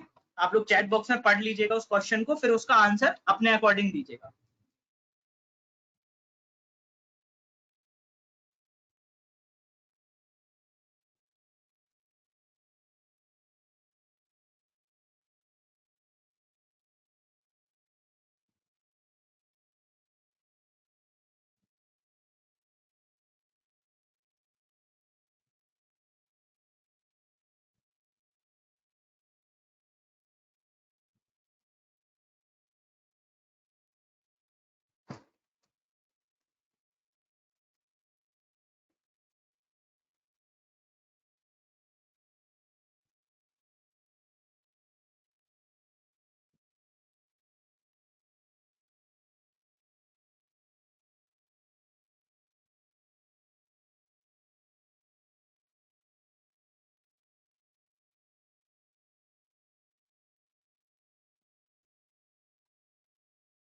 चैट बॉक्स में आप देख लीजिए, आपका क्वेश्चन आ गया है। सपोज आपके पास दो केस हैं। केस वन क्या है, जब आपके पास एक बास्केट है जिसमें केवल एप्पल से फिल्ड अप है, और उसके रिस्पेक्ट में आपके पास एक लेबल बास्केट है जिसमें केवल एप्पल एप्पल के स्टिकर रखे हैं।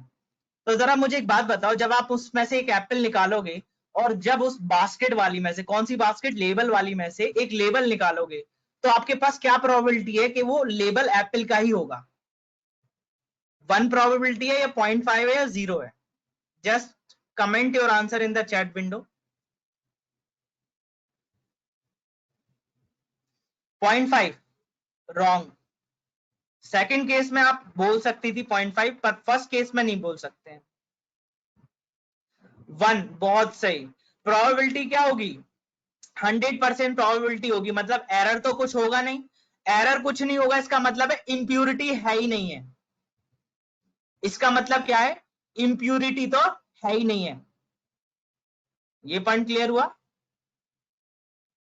इंप्यूरिटी कब होगी? जब एरर होगा। इंप्यूरिटी सेकंड वाले में होगी, क्योंकि आपके बास्केट में क्या है, एक एप्पल है और एक मैंगो है। सेम वे में उसकी स्टिकर वाली बास्केट में भी एप्पल मैंगो है। आपने आंख बंद करके क्या निकाला? फ्रूट वाली बास्केट से एक फ्रूट निकाला।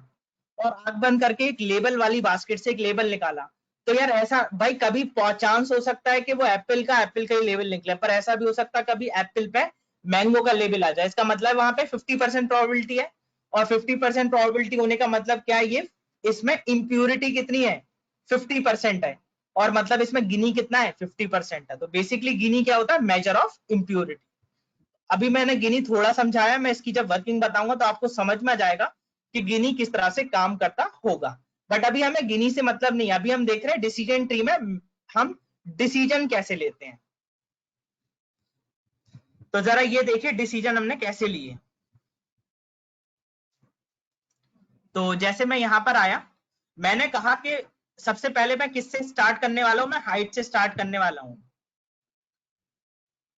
मैंने कहा जिसकी height less than but equal to 12 हो, ठीक है।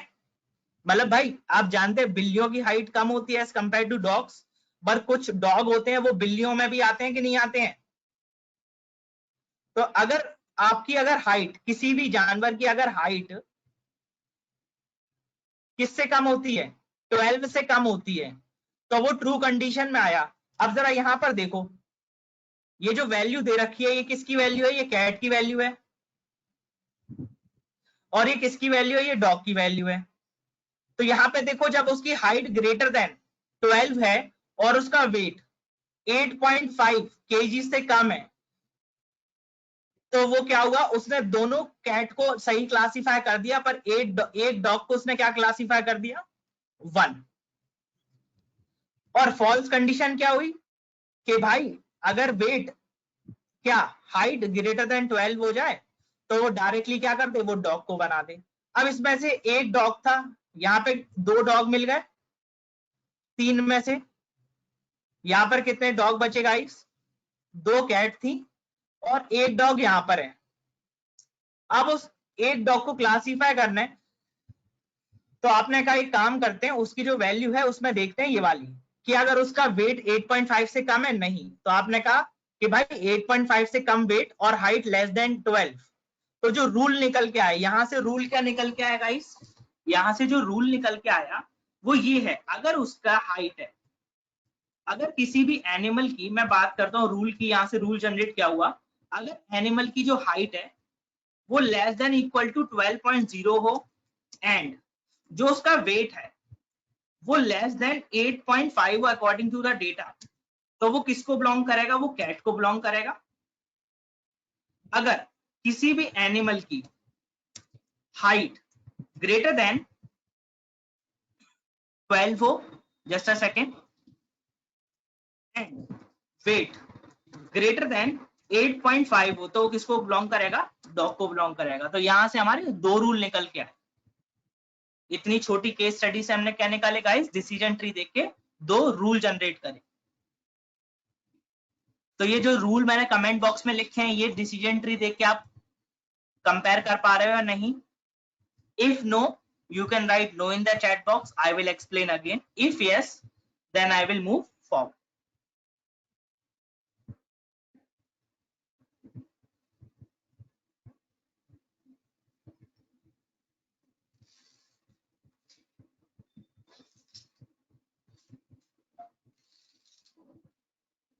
Are you able to understand what are the rules that are being given?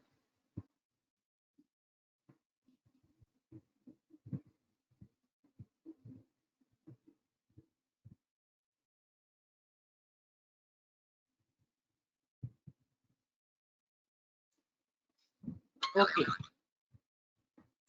so if that particular things are clear,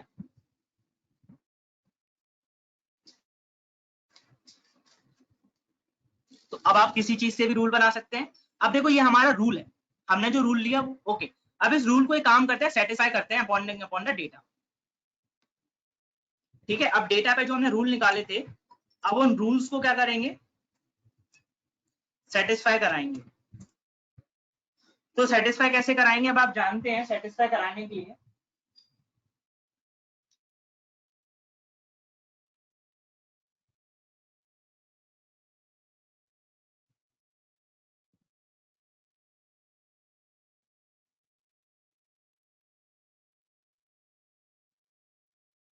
जैसे आपने किया एक्स अंडरस्कोर डॉग के लिए, भाई डॉग के लिए परफॉर्म करना है ना, आपने क्या लिया, आपने दी हाइट, हाइट कितनी रूल थी, ग्रेटर देन 12 और लेस देन 12।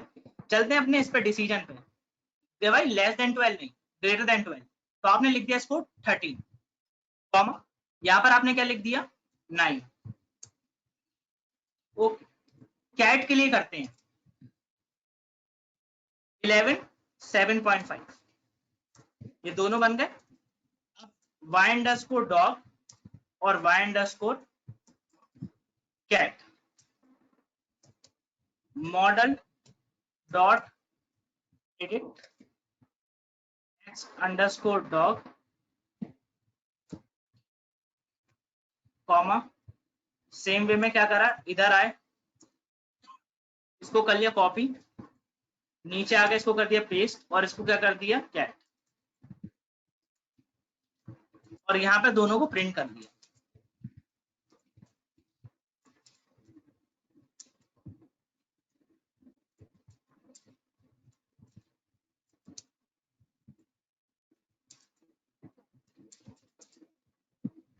देखो सही आ रहा है कि नहीं आ रहा,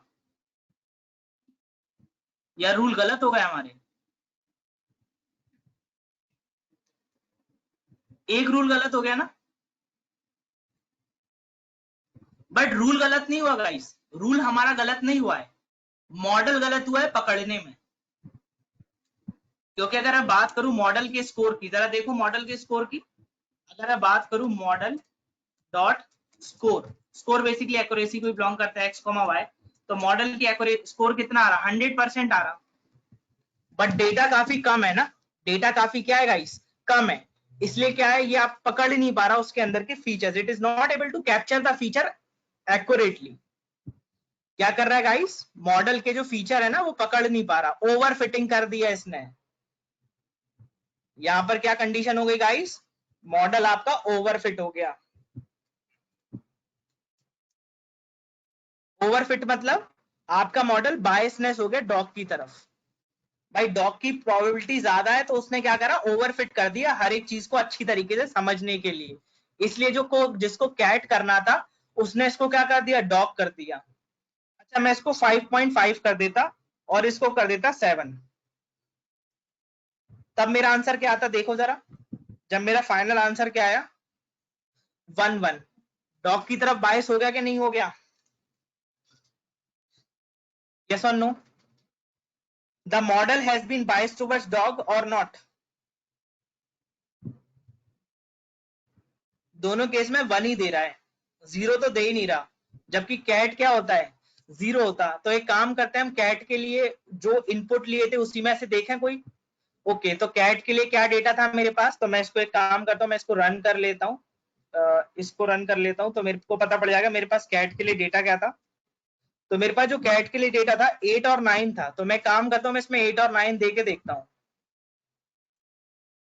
8 और 9, ठीक है, ये मेरे कैट के लिए डेटा है।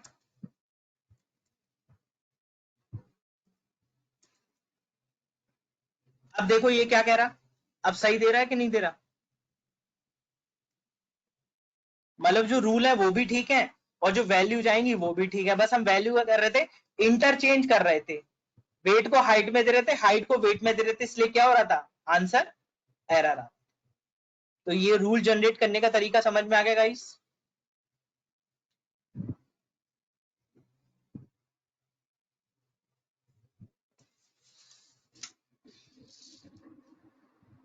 Yes you can also generate text file, आप टेक्स्ट फाइल भी जनरेट कर सकते हो, वहां से भी रूल देख सकते हो। ओवर फिटिंग, अब प्रॉब्लम क्या होती है देखो गाइस, बात वो नहीं है decision tree is the best, decision tree is best, but it has a problem of overfit, overfitting की इसमें बहुत तगड़ी प्रॉब्लम होती है, जिस प्रॉब्लम को हम देखेंगे कि कैसे ओवरफिटिंग को डिक्रीज करते हैं। फिर थ्योरेटिकल सेशन में हम क्या देखेंगे, सैटरडे को मैं आपकी थ्योरेटिकल क्लास रख सकता हूं, आई एम नॉट सेइंग रखूंगा, रख सकता हूं, ठीक है। तो थ्योरेटिकल क्लास में हम क्या देखेंगे कि भाई ये जो डिसीजन ट्री है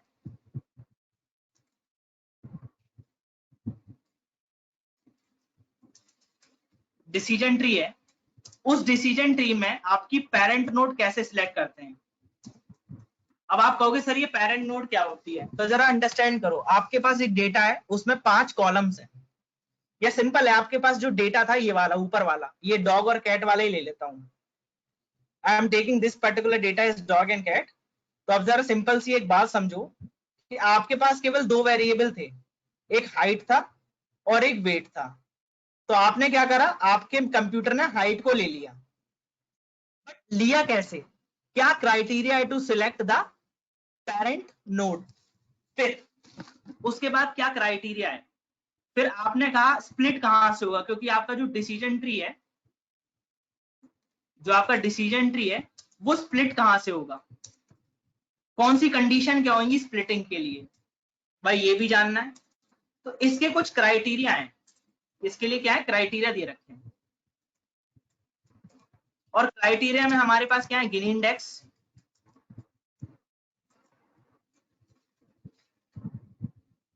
उसके बाद क्या है हमारे पास यहाँ पे हमारे पास है इंफॉर्मेशन गेन,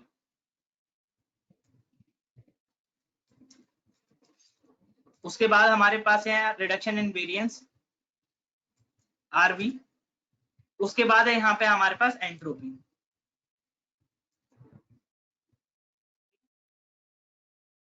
अगर मैं बात करूं डिसीजन ट्री मॉडल की, बात करूं तो बाय डिफॉल्ट ये क्या चलता है, ये गिनी लेके चलता है। ये आपको इतना पता होना चाहिए। ठीक है guys, this point is clear. अब आज के सेशन में कोई डाउट हो तो बताओ। Any doubt in today's session?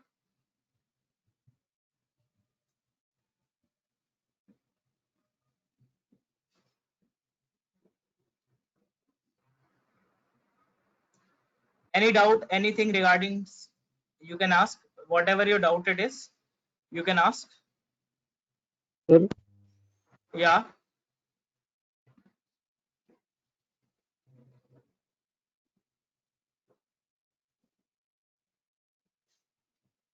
Saurabh, I'm not able to listen you. You are not audible to me.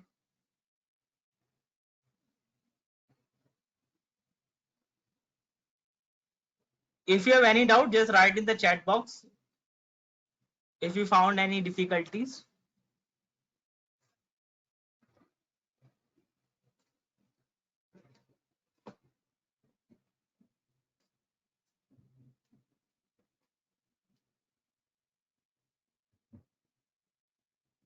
Okay, the things are clear to everyone.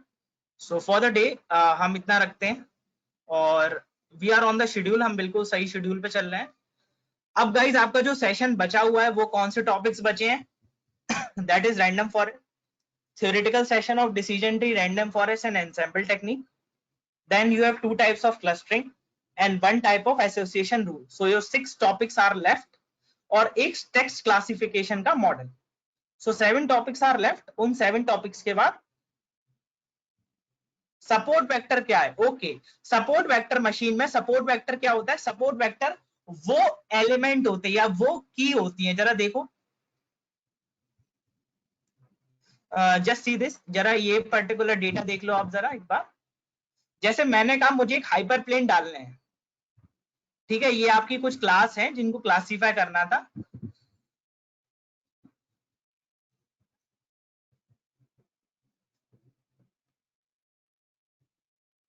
तो आप क्या करते हैं, आप एक हाइपर प्लेन डालते हैं इनके बीच में। तो हाइपर प्लेन को कौन सपोर्ट करेगा ताकि वो इस क्लास को सही तरीके से क्लासिफाई कर पाए। तो हाइपर प्लेन के जो नियरेस्ट अबाउट एलिमेंट्स होते हैं ना, वो कहलाते हैं सपोर्टिंग वेक्टर, क्योंकि वहीं से हम मार्जिन डिफाइन करते हैं। Now these are called supporting vector.